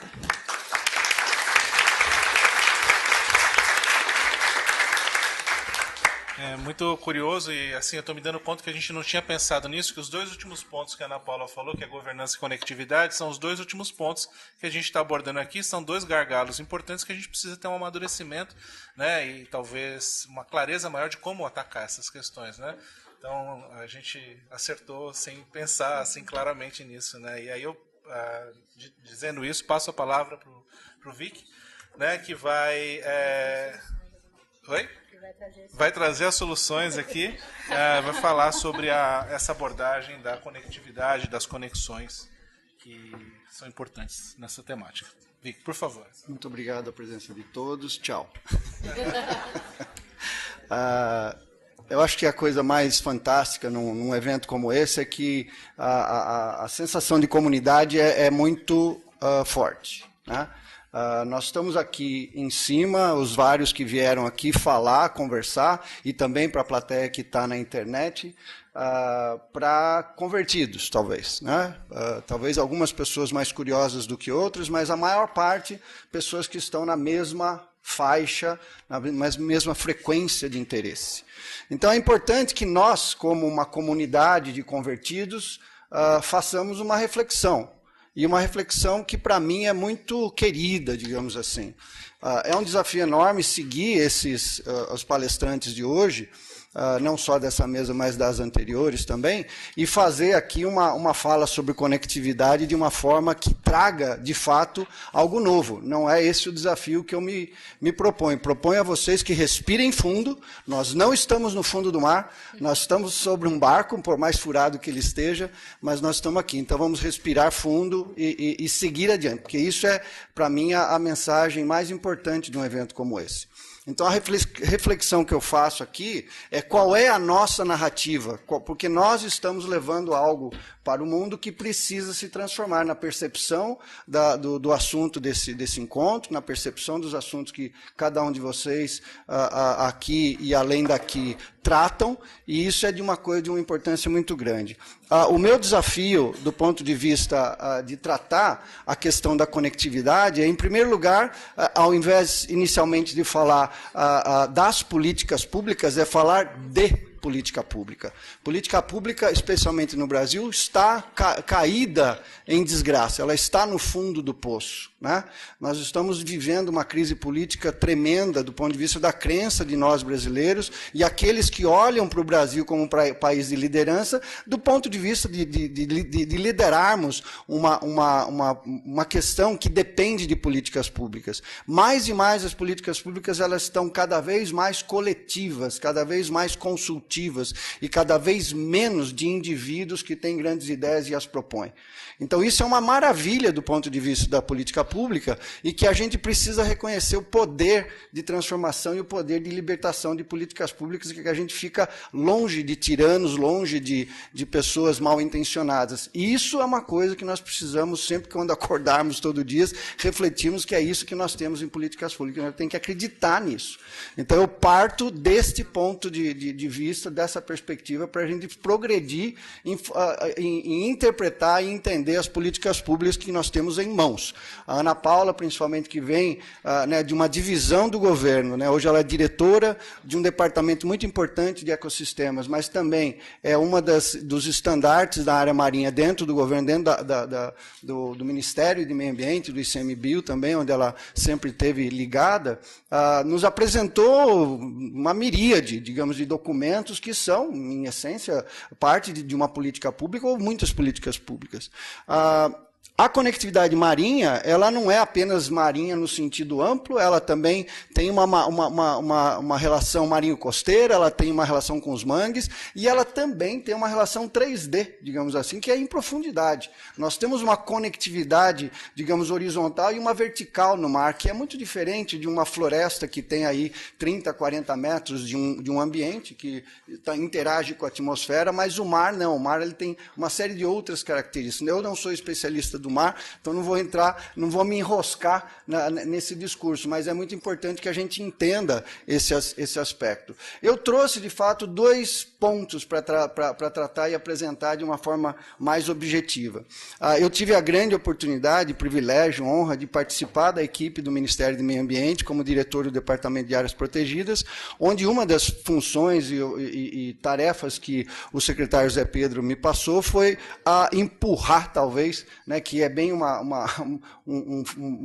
digamos assim, uma atividade que a gente tem que fazer no Ministério, empurrar as coisas, porque elas emperram muitas vezes em questões que a gente nem imagina, né, a questão de um programa de conectividade. Né? E o primeiro, digamos assim, desenho paradigmático foi do que nós estamos falando. Nós estamos falando de uma conectividade de biodiversidade, nós estamos falando de árvores encostando uma nas outras para que os macacos e os passarinhos possam pular. Tem uma espécie de passarinho, por exemplo, que se ele chega na fronteira da floresta e ele olha e tem mais do que 30 metros, ele não voa. Por mais que ele consiga, porque ele tem a sua intuição de predadores. Então, ele, de fato, não se conecta com outros fragmentos que estejam além de 30 metros. Outros, como o tuiuiu, né, pássaros, migram milhares de centenas, né, de quilômetros aí. Então, a conectividade, é disso que nós estamos falando, ou nós estamos falando de conectividade institucional?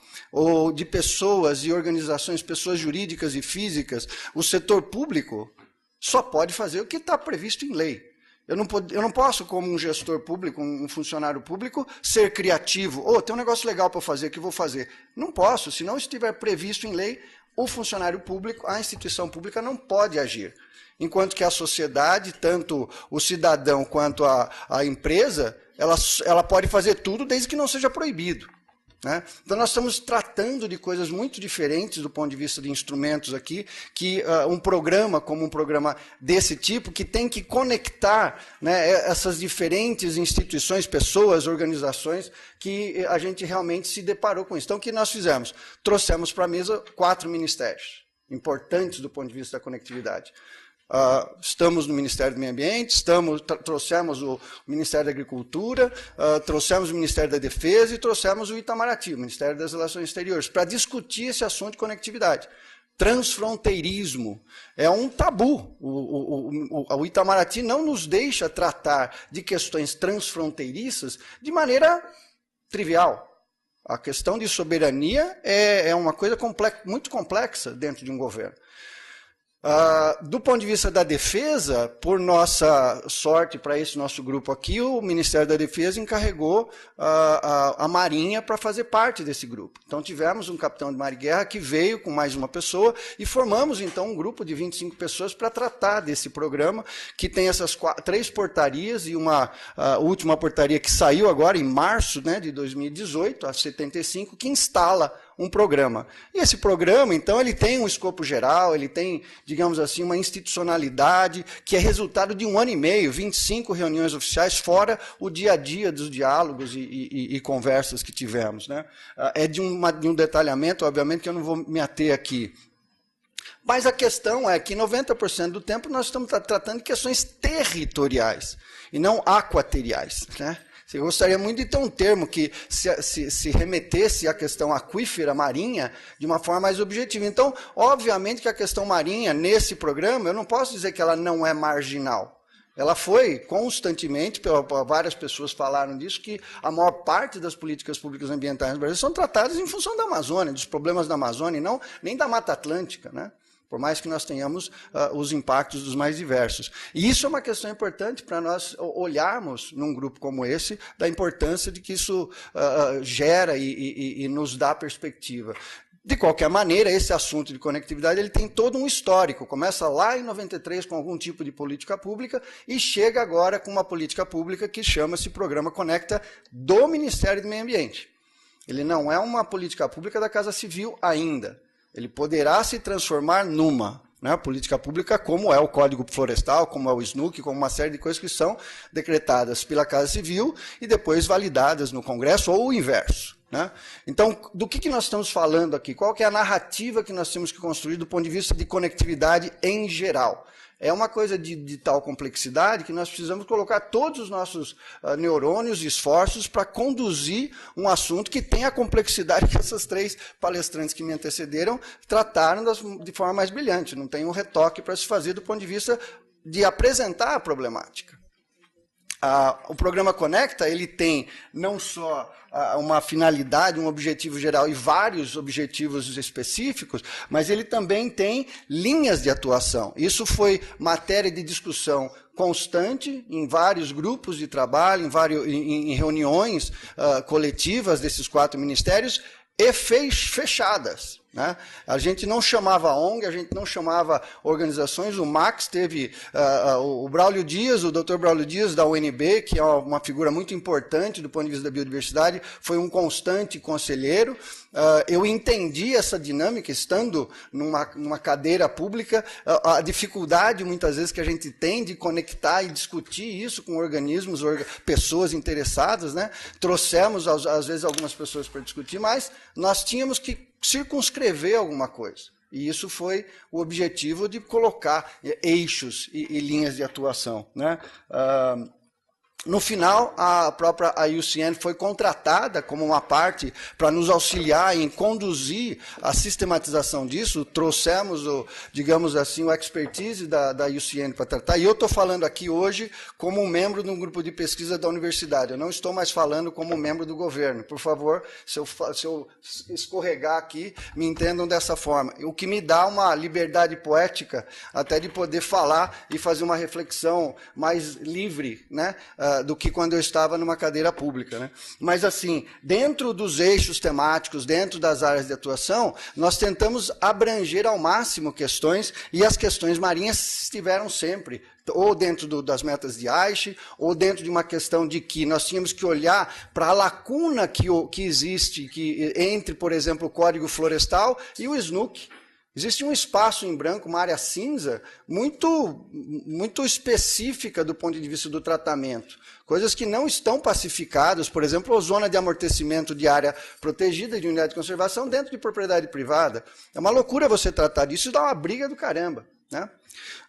Depois, além disso, os instrumentos que a gente passou a detalhar e discutir, né? E isso está documentado, isso agora é tudo informação pública, para que nós possamos discutir, né, como sociedade, levar a Congresso, levar ao próximo governo que entre, enfim, levar ao próximo passo. Então, as soluções que, de uma certa forma, a Ana olhava para mim e falou assim, vamos ver o que o Wiki vai falar, né? Mas, realmente, a solução está entre nós, especialmente com um grupo como esse, que tem muitos aqui muito bem, digamos assim, preparados e instrumentalizados para levar certas coisas à frente, mas hoje nós temos uma portaria do Ministério do Meio Ambiente que dá um guarda-chuva para algumas dessas coisas que não havia antes.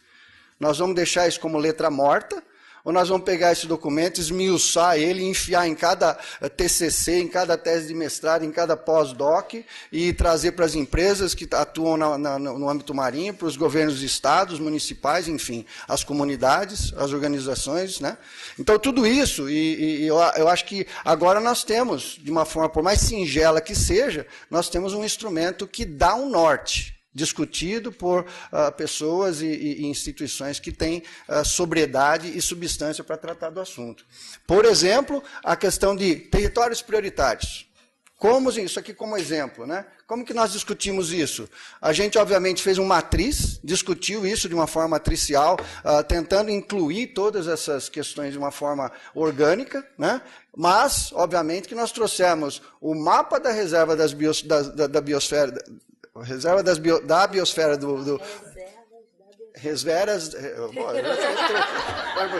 Toma um pouquinho de água. A minha língua estava pegando. Mas, enfim, reservas da biosfera, que possa realmente ser um instrumento muito interessante para uma discussão dessas, né? Mas não paramos aí, usamos, né, esses mapas que a Ana já mostrou vários deles, existe uma miríade deles aí, mas a gente se pautou em alguns momentos por alguns. Aí são as áreas protegidas de um território continental, né? América Latina, a gente tentou não extrapolar muito. Inicialmente, o secretário queria ir da Terra do Fogo até o Alasca, né? Fazer um corredorzinho, né? E tratar disso de uma forma pequena, de pequena escala, para não falar do mundo. Então, eu fui estudar o Camino Inca, né, que liga todo o lado ocidental da Cordilheira dos Andes, para entender como é que aquilo, como um corredor de conectividade, um corredor de ecológico, cultural, social, transitou ali elementos genéticos. Quem que sabe disso, né? A Rota da Seda e assim por diante. Será que os migrantes do Nordeste para o Sul têm alguma coisa a ver com isso, do ponto de vista de corredores e conectividade de paisagens, né? A paisagem urbana, né? Como que a gente trata com municípios que você pega um território municipal, muitas vezes a área urbana é minúscula, perto do território rural, mas o prefeito, de uma certa forma, só olha para o IPTU. O ITR, ele não vai para ele, então ele tenta expandir a área urbana. Como é que é essa territorialidade, como é que é essa conexão, né? E você vai para reservas extrativistas que têm várias experiências muito interessantes no ambiente costeiro, Isso são coisas muito interessantes, né? Aí as áreas prioritárias que a gente tinha já desenvolvido, inclusive sob a liderança do Dr. Braulio, que foi muito interessante tê-lo para discutir esse assunto em profundidade, a questão das espécies ameaçadas, ou seja, tem ali um grupo muito grande de informações, nós temos substância para tratar disso em profundidade e por isso nós temos um potencial aí em territórios que a gente pode tratar do assunto. Mais 3, vamos lá. Os arranjos institucionais que eu acho que são importantes aqui, existem diretivas nesse instrumento que foi gerado, né? E aí nós estamos tratando de questões em escala continental, escala, né, nacional, escala regional, né? Fontes de financiamento, nós temos uma coisa chamada GCF, que nós brasileiros deveríamos estar estudando isso como os chineses estudaram a eletrônica. O GCF, que são os 100 bilhões de dólares por ano que deverão estar disponíveis a partir de 2020 pelo Acordo de Paris, voltado ao clima, é a nossa principal fonte de recursos nos próximos 30, 50 anos. É desse recurso que poderão vir muitas das transformações que nós precisamos, né? Então, no final, saímos com diretrizes, tivemos aqui nessa mesma sala um encontro muito importante no começo de dezembro do ano passado para tratar disso e também do desafio de Bonn. No final, fizemos uma síntese interessante e pronto, conseguimos publicar isso no Diário Oficial no dia 25 de março de 2018. Está aí para todos pegarem com muita informação. Eu gostaria de colocar só mais um grupo de informações bem rápido aqui, usando um pouco da prerrogativa de expandir meus 10 minutos. Reservas da biosfera, para mim, como uma pessoa que não tem a história como tem o Dr. Clayton Lino e a Heloísa que estão aqui, que Dr. Clayton é o presidente do Conselho da Reserva da Biosfera da Mata Atlântica, foi presidente durante muito tempo desse assunto no Brasil, que começou há muito tempo, e o Brasil tem reservas da biosfera enormes. Né? Eu fui para o norte da Alemanha numa ocasião e tinha lá uma reserva da biosfera que tinham mais de 100 pessoas numa sala discutindo e o município tinha, acho que 50 hectares. Era uma reserva da biosfera. Uma reserva da biosfera no Brasil tem centenas de quilômetros quadrados. Né? Então, no Brasil, nós precisamos ter um entendimento do que é a reserva da biosfera.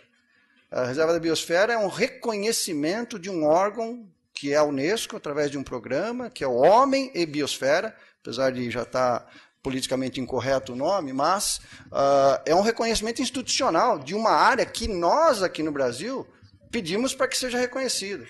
E esse reconhecimento, por ser internacional, tem que ter o aval do Itamaraty, que é o órgão que segura a questão de soberania no Brasil. Então, isso não é o que faz a reserva de biosfera. Às vezes é difícil a gente explicar muitas coisas, né, dessa questão de reserva de biosfera, porque as pessoas não entendem o princípio. Né? E a gente tem um assunto de gestão de territorial, que inclui, agora nós estamos com uma fantástica oportunidade de ter a primeira reserva da biosfera marinha no Brasil, que é Vitória Trindade. Né? Tivemos um primeiro exercício que apoiamos enquanto estava no Ministério, e foi um exercício interessante, justamente de tratar disso com a Marinha e todas as nuances, né, com as Forças Armadas. E a reserva da biosfera, ela não é como eu disse, não é uma coisa pequena, ela se estende do Piauí ao Chuí. A reserva da biosfera é da Mata Atlântica e passa por ali, regiões territoriais ou aquateriais, né? Que são interessantíssimas. Quando a gente olha numa visão ortogonal aí, a gente vê que nós temos uma oportunidade muito grande na reserva da biosfera da Mata Atlântica para trazer essa questão do ecossistema marinho para dentro das nossas preocupações. Existe um colegiado que trata desse assunto de maneira organizada, com grupos de discussão. Existem instrumentos que a própria reserva da biosfera da Mata Atlântica elabora periodicamente, medindo, por exemplo, indicadores como as metas de Aichi. Temos essa questão do ser humano e a biosfera no foco de uma organização que tem penetração, tem instrumentos, tem conhecimento e poderes, digamos assim, para tratar de assuntos com soberania, né? Mas a questão dos impactos é também um foco dessa organização. Eu ouvi agora há pouco alguém falar que a gente desenvolveu o Brasil olhando de costa para o mar, né? O Milton Nascimento teve a infelicidade, foi vaiado uma vez que ele fez uma música que ficar de frente para o mar, de costa para o Brasil, não vai fazer desse país um bom país, desse Brasil um bom país, né? E eu lembro que isso criou uma polêmica, tiraram isso fora de contexto da poesia dele e trataram isso como uma guerra entre mineiros e cariocas, né? Mas nesse caso de Mariana, a gente traz aqui a coisa mais sensível, né? Que é a nossa... Acabou meu tempo. É a nossa visão, digamos assim, de como o ambiente da Terra, né, está influenciando, como disse a Ana Paula, chegando em Abrolhos, que eu tive em Abrolhos, inclusive, com a própria Ana Paula, numa missão do governo, e quando eu cheguei em Abrolhos, eu olhei para trás e não consegui enxergar a costa. Para mim isso foi uma surpresa. Ignorância de um agrônomo, né, perdido no meio do oceano. Foi uma experiência fantástica para mim. Eu estava, cadê a enxada? Onde é que, né? E foi muito bacana. Mas ver isso de cima, olhar para o que acontece em Mariana e ver o impacto do que a terra mal cuidada leva ao mar e como que esse precisa ser olhado e tratado de um ponto de vista de uma sociedade que evolui é muito importante, né? Esse exemplo, por exemplo, que o Tamar nos dá, né, e leva a essa questão da conectividade, né, essa conectividade Vitória-Trindade, né, dessa tridimensionalidade que existe nos oceanos é muito incrível. De novo, a questão das baleias, Trindade propriamente dita, o exemplo que foi É Hora do Mar, foi uma mobilização que ajudou, né, o próprio presidente poder ser pressionado da maneira correta, de todos os lados, né, aqui de todos os lados, daí mobilizou, conseguimos isso aqui. A história que levou a toda essa discussão da proteção dos oceanos é muito bonita, e agora nós temos, então, uma oportunidade de trazer isso dentro do âmbito de reserva da biosfera.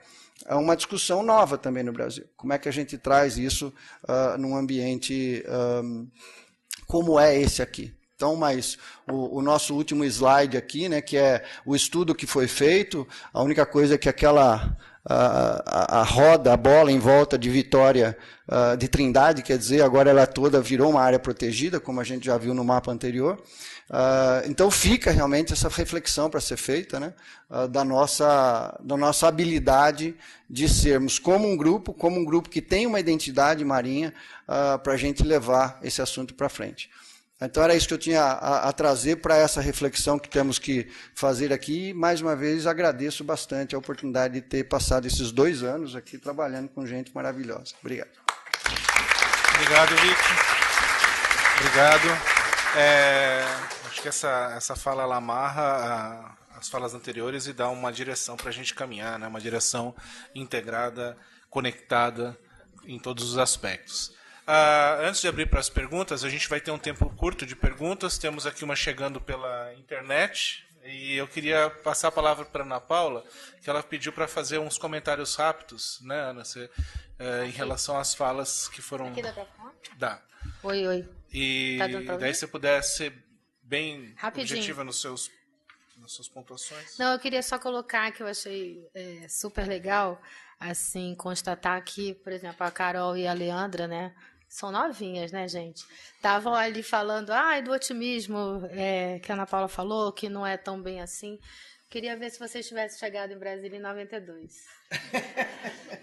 E terem passado tudo que a gente já passou. Gente, a mobilização que existe hoje em dia, o engajamento que existe hoje em dia, é, assim, 1000% do que a gente já teve.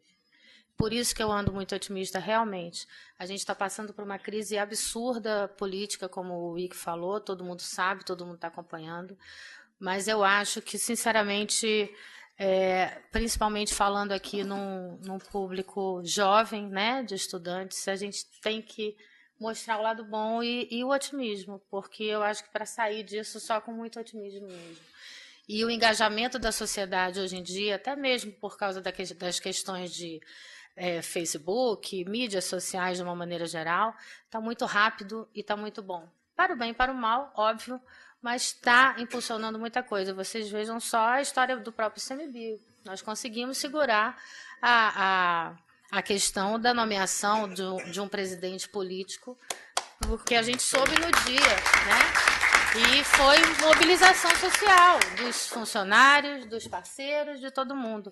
A Hora do Mar foi outro exemplo fantástico. Então, é por isso que eu acho que eu até me permito realmente hoje em dia ser otimista e achar que a gente, graças a Deus, talvez nos momentos de crise esteja, né, finalmente se unindo e tentando fazer essas coisas boas. E, por outro lado, também, só permitindo discordar um pouco do que o Ike falou, funcionário público pode ser criativo, sim. Eu sou funcionária pública há 25 anos e eu me considero uma pessoa bem criativa e eu acho que a maioria da gente é engajada e é criativo, sim. É claro que você tem uma certa amarras burocráticas, mas aqui mesmo eu tenho vários colegas, como a Kelly, a Silvia, todos muito criativos no que a gente faz. Então, e é também essa questão que eu queria passar, principalmente, de novo, falando que a gente está dentro da USP com alunos, que eu acho que é muito importante vocês saberem que dá para fazer ainda muita coisa. Era só isso. Obrigada. Maravilha. Aproveitando aqui a conectividade e a sua fala, né? Tem uma pergunta aqui da Maiara Menezes, da Federal do Rio Grande do Norte. Ela diz o seguinte: a criação das novas APAs no entorno do arquipélago de São Pedro e São Paulo e na Ilha da Trindade tem gerado bastante discussão por aqui. Gostaríamos de ouvir mais sobre como o aumento de 1,5% de áreas marinhas protegidas para 27,5% realmente se traduz em um aumento de proteção e benefícios para a conservação, considerando que a maior parte desse aumento é por APAs, em áreas pelágicas e sem representatividade de áreas recifais, onde está a maior parte dos endêmicos. Além disso, as áreas mais restritas, que é a Revis e Mona, criadas em associação às APAs, também excluem áreas de grande relevância para a diversidade. Durante a palestra, ressaltou-se a importância de grande envolvimento popular para a criação dessas áreas. Mesmo assim, a proposta aprovada não foi a mesma apresentada e aprovada em nenhuma das consultas públicas, de certa forma, desconsiderando esse processo participativo. Obrigado pela pergunta, Maiara. Sim. Bom, gente, que bom que fizeram essa pergunta, porque eu nem quis entrar nessa parte na palestra, mas é ótimo a gente realmente explicar. Bom, primeira coisa, quem trabalha com unidade de conservação sabe que o que se leva para uma consulta pública é longe de ser o que realmente vai sair no final de um funil que a gente chama que é a fábrica de unidade de conservação. A gente leva, geralmente, uma grande ideia e dali você sai com outras tantas possibilidades, principalmente porque, a partir da consulta pública, a gente começa uma série de negociações. Eu estava conversando ontem com a Leandra, explicando que, inclusive, a coisa que a gente fala do planejamento espacial marinho, quando a gente está criando uma unidade de conservação costeira e marinha, a gente está fazendo o exercício de planejamento espacial marinho.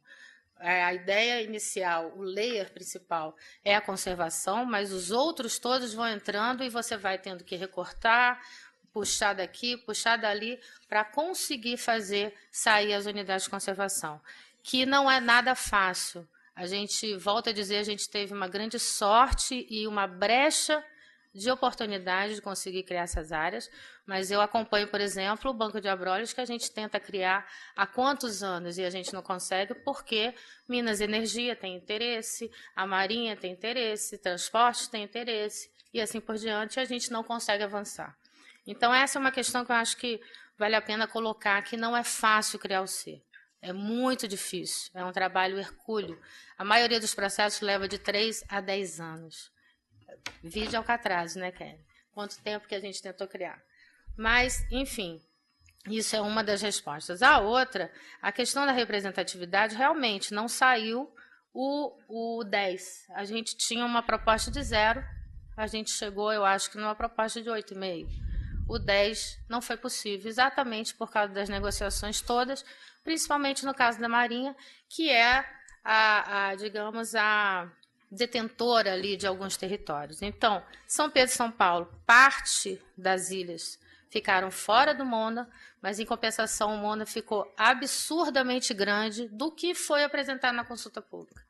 Consulta pública, a gente apresentou 14 mil hectares. Saiu um Mona, monumento natural, de 4 milhões de hectares.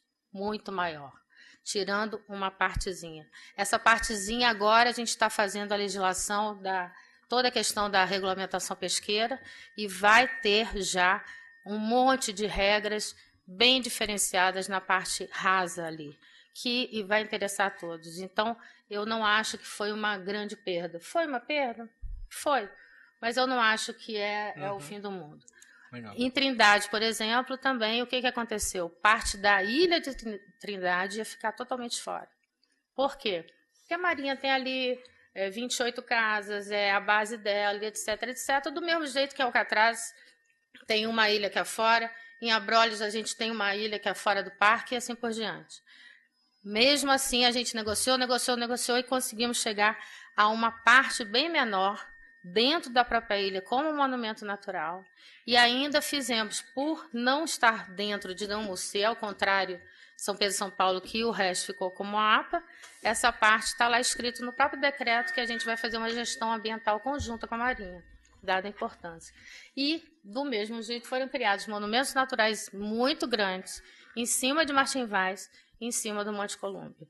Isso resultou, a gente saiu de 0,01% de proteção integral para 3,6% de proteção integral no mar. É muito maior do que Tumbucumaque, por exemplo, cada um desses pedacinhos. Então, não acredito que foi, digamos, uma perda tão grande. Legal. E volto a dizer, de 0 a 10, a gente chegou a uns 8,5. Muito bem. Vou fazer uma pergunta, temos espaço. Vocês dividem as perguntas? Era daqui? Então, vamos compartilhar aqui, Luiz e Lino. Boa tarde, Luísa Dias. Estou na Reserva da Biosfera e também trabalhando com o pessoal da Voz da Natureza e numa série de ações ligadas ao conhecimento. Eu teria zilhões de perguntas e de debates, mas vou centrar em duas coisas. Uma, aproveitando o gancho da última pergunta, uma das questões muito ressaltadas nas audiências públicas para a criação dos mosaicos na parte da Ilha de Trindade foi a demanda, inclusive governamental, não só da sociedade civil, mas governamental também, da instância municipal e estadual, ali durante a audiência, para uma gestão compartilhada do território. E o decreto não prevê isso. Então, uma questão, a palavra mosaico, né, dentro do SNUC já é prevista para prevendo gestão compartilhada. Então, por que dessa resistência a compartilhar a gestão com as outras instâncias e esferas? Se isso é tão importante, nós temos reservas municipais, poderemos ter ações na área estadual, ali na região também. Então, por que não, né, trabalhar essa gestão compartilhada? Eu sei que talvez você não tenha resposta, mas eu gostaria que a gente buscasse entender essa resistência no processo de criação.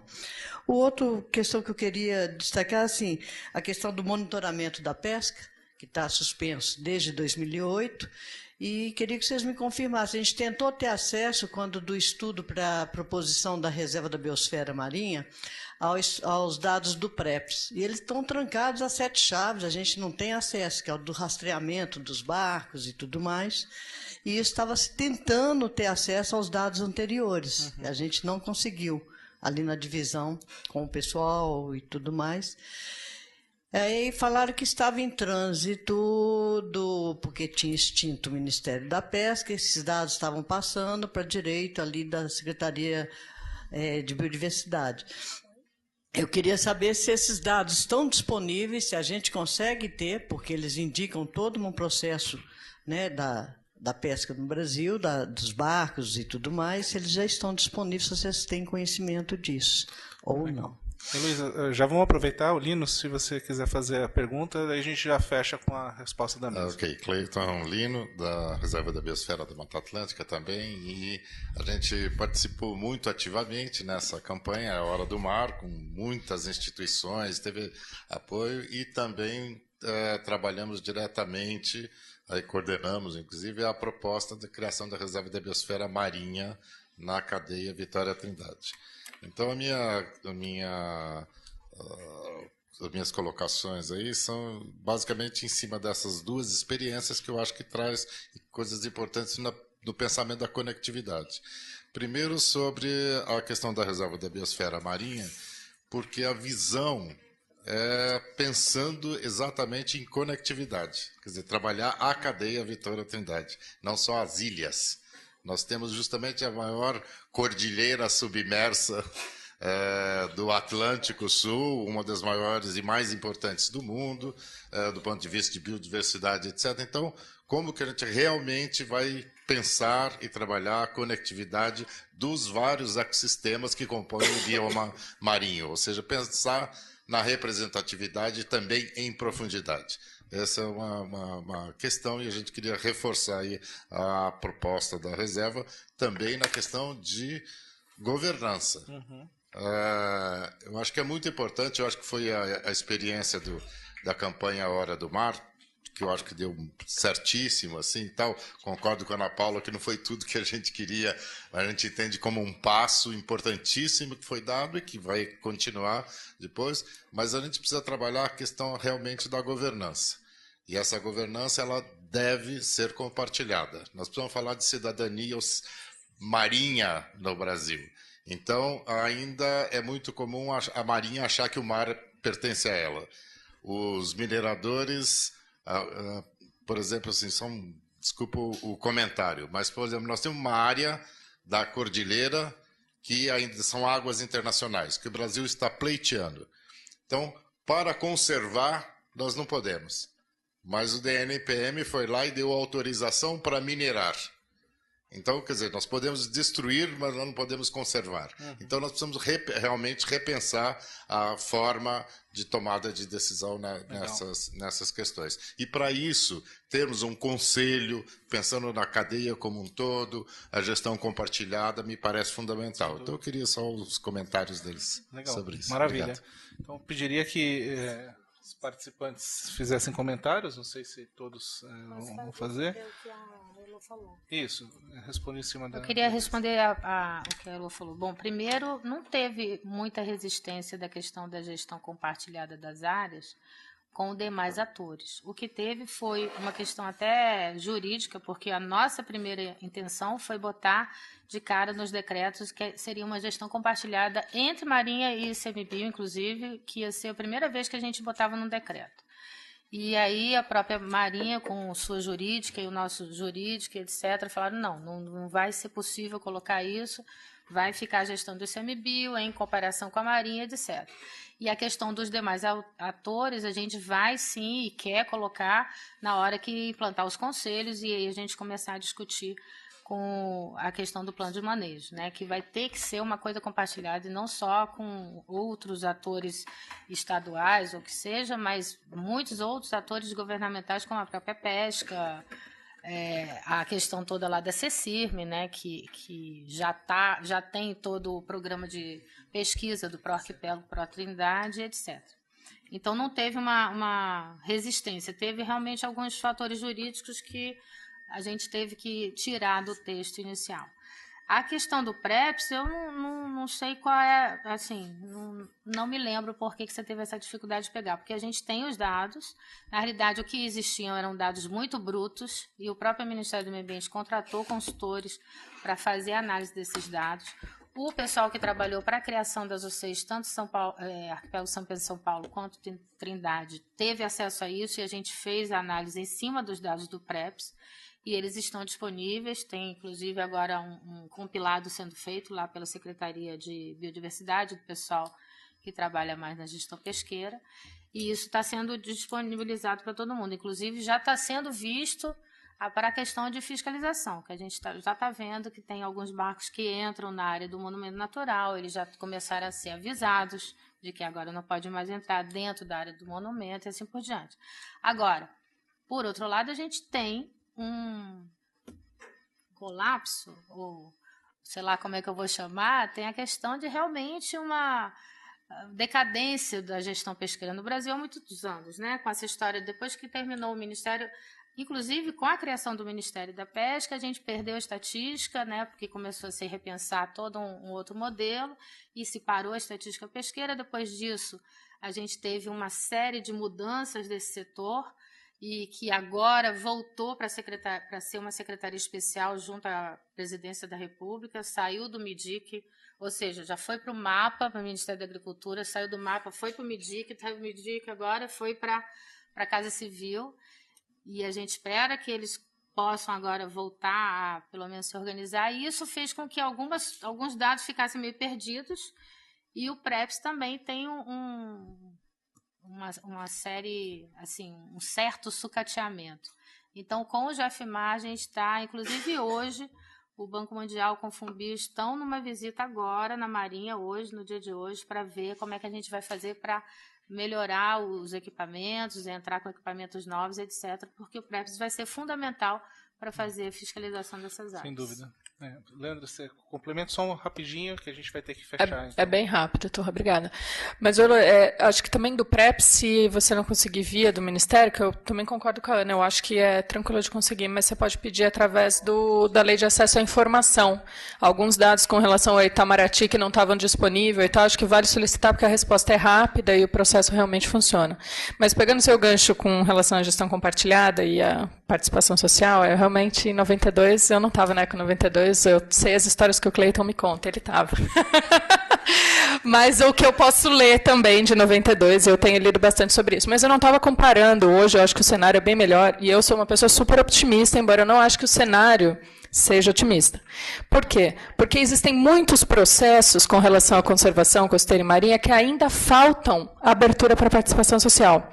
E eu me referi a isso especificamente ao tema da minha apresentação, que é o planejamento espacial marinho. Como é que a gente planeja o uso e a conservação da nossa zona econômica exclusiva de 4,5 milhões de quilômetros quadrados dentro de um GT de uso compartilhado do ambiente marinho, dentro da CIRM, onde tem 18 ministérios e nenhum assento para a sociedade civil. Isso é baixo nível de participação social, diferente de outros fóruns que a gente tem conselho deliberativo, consultivo, com assento para a sociedade civil, academia e outros setores. Então, eu acho que a gente vive uma crise de representatividade política e institucional, e que faltam esses espaços de discussão com a participação da sociedade civil, que a sociedade ocupe o espaço, exija esse espaço e que o governo abra esse espaço para a sociedade civil. Então, nesse ponto, como a gente está falando do envolvimento de outros atores, 92 foi um marco, sei lá, 200 ONGs participaram da Cúpula da Terra.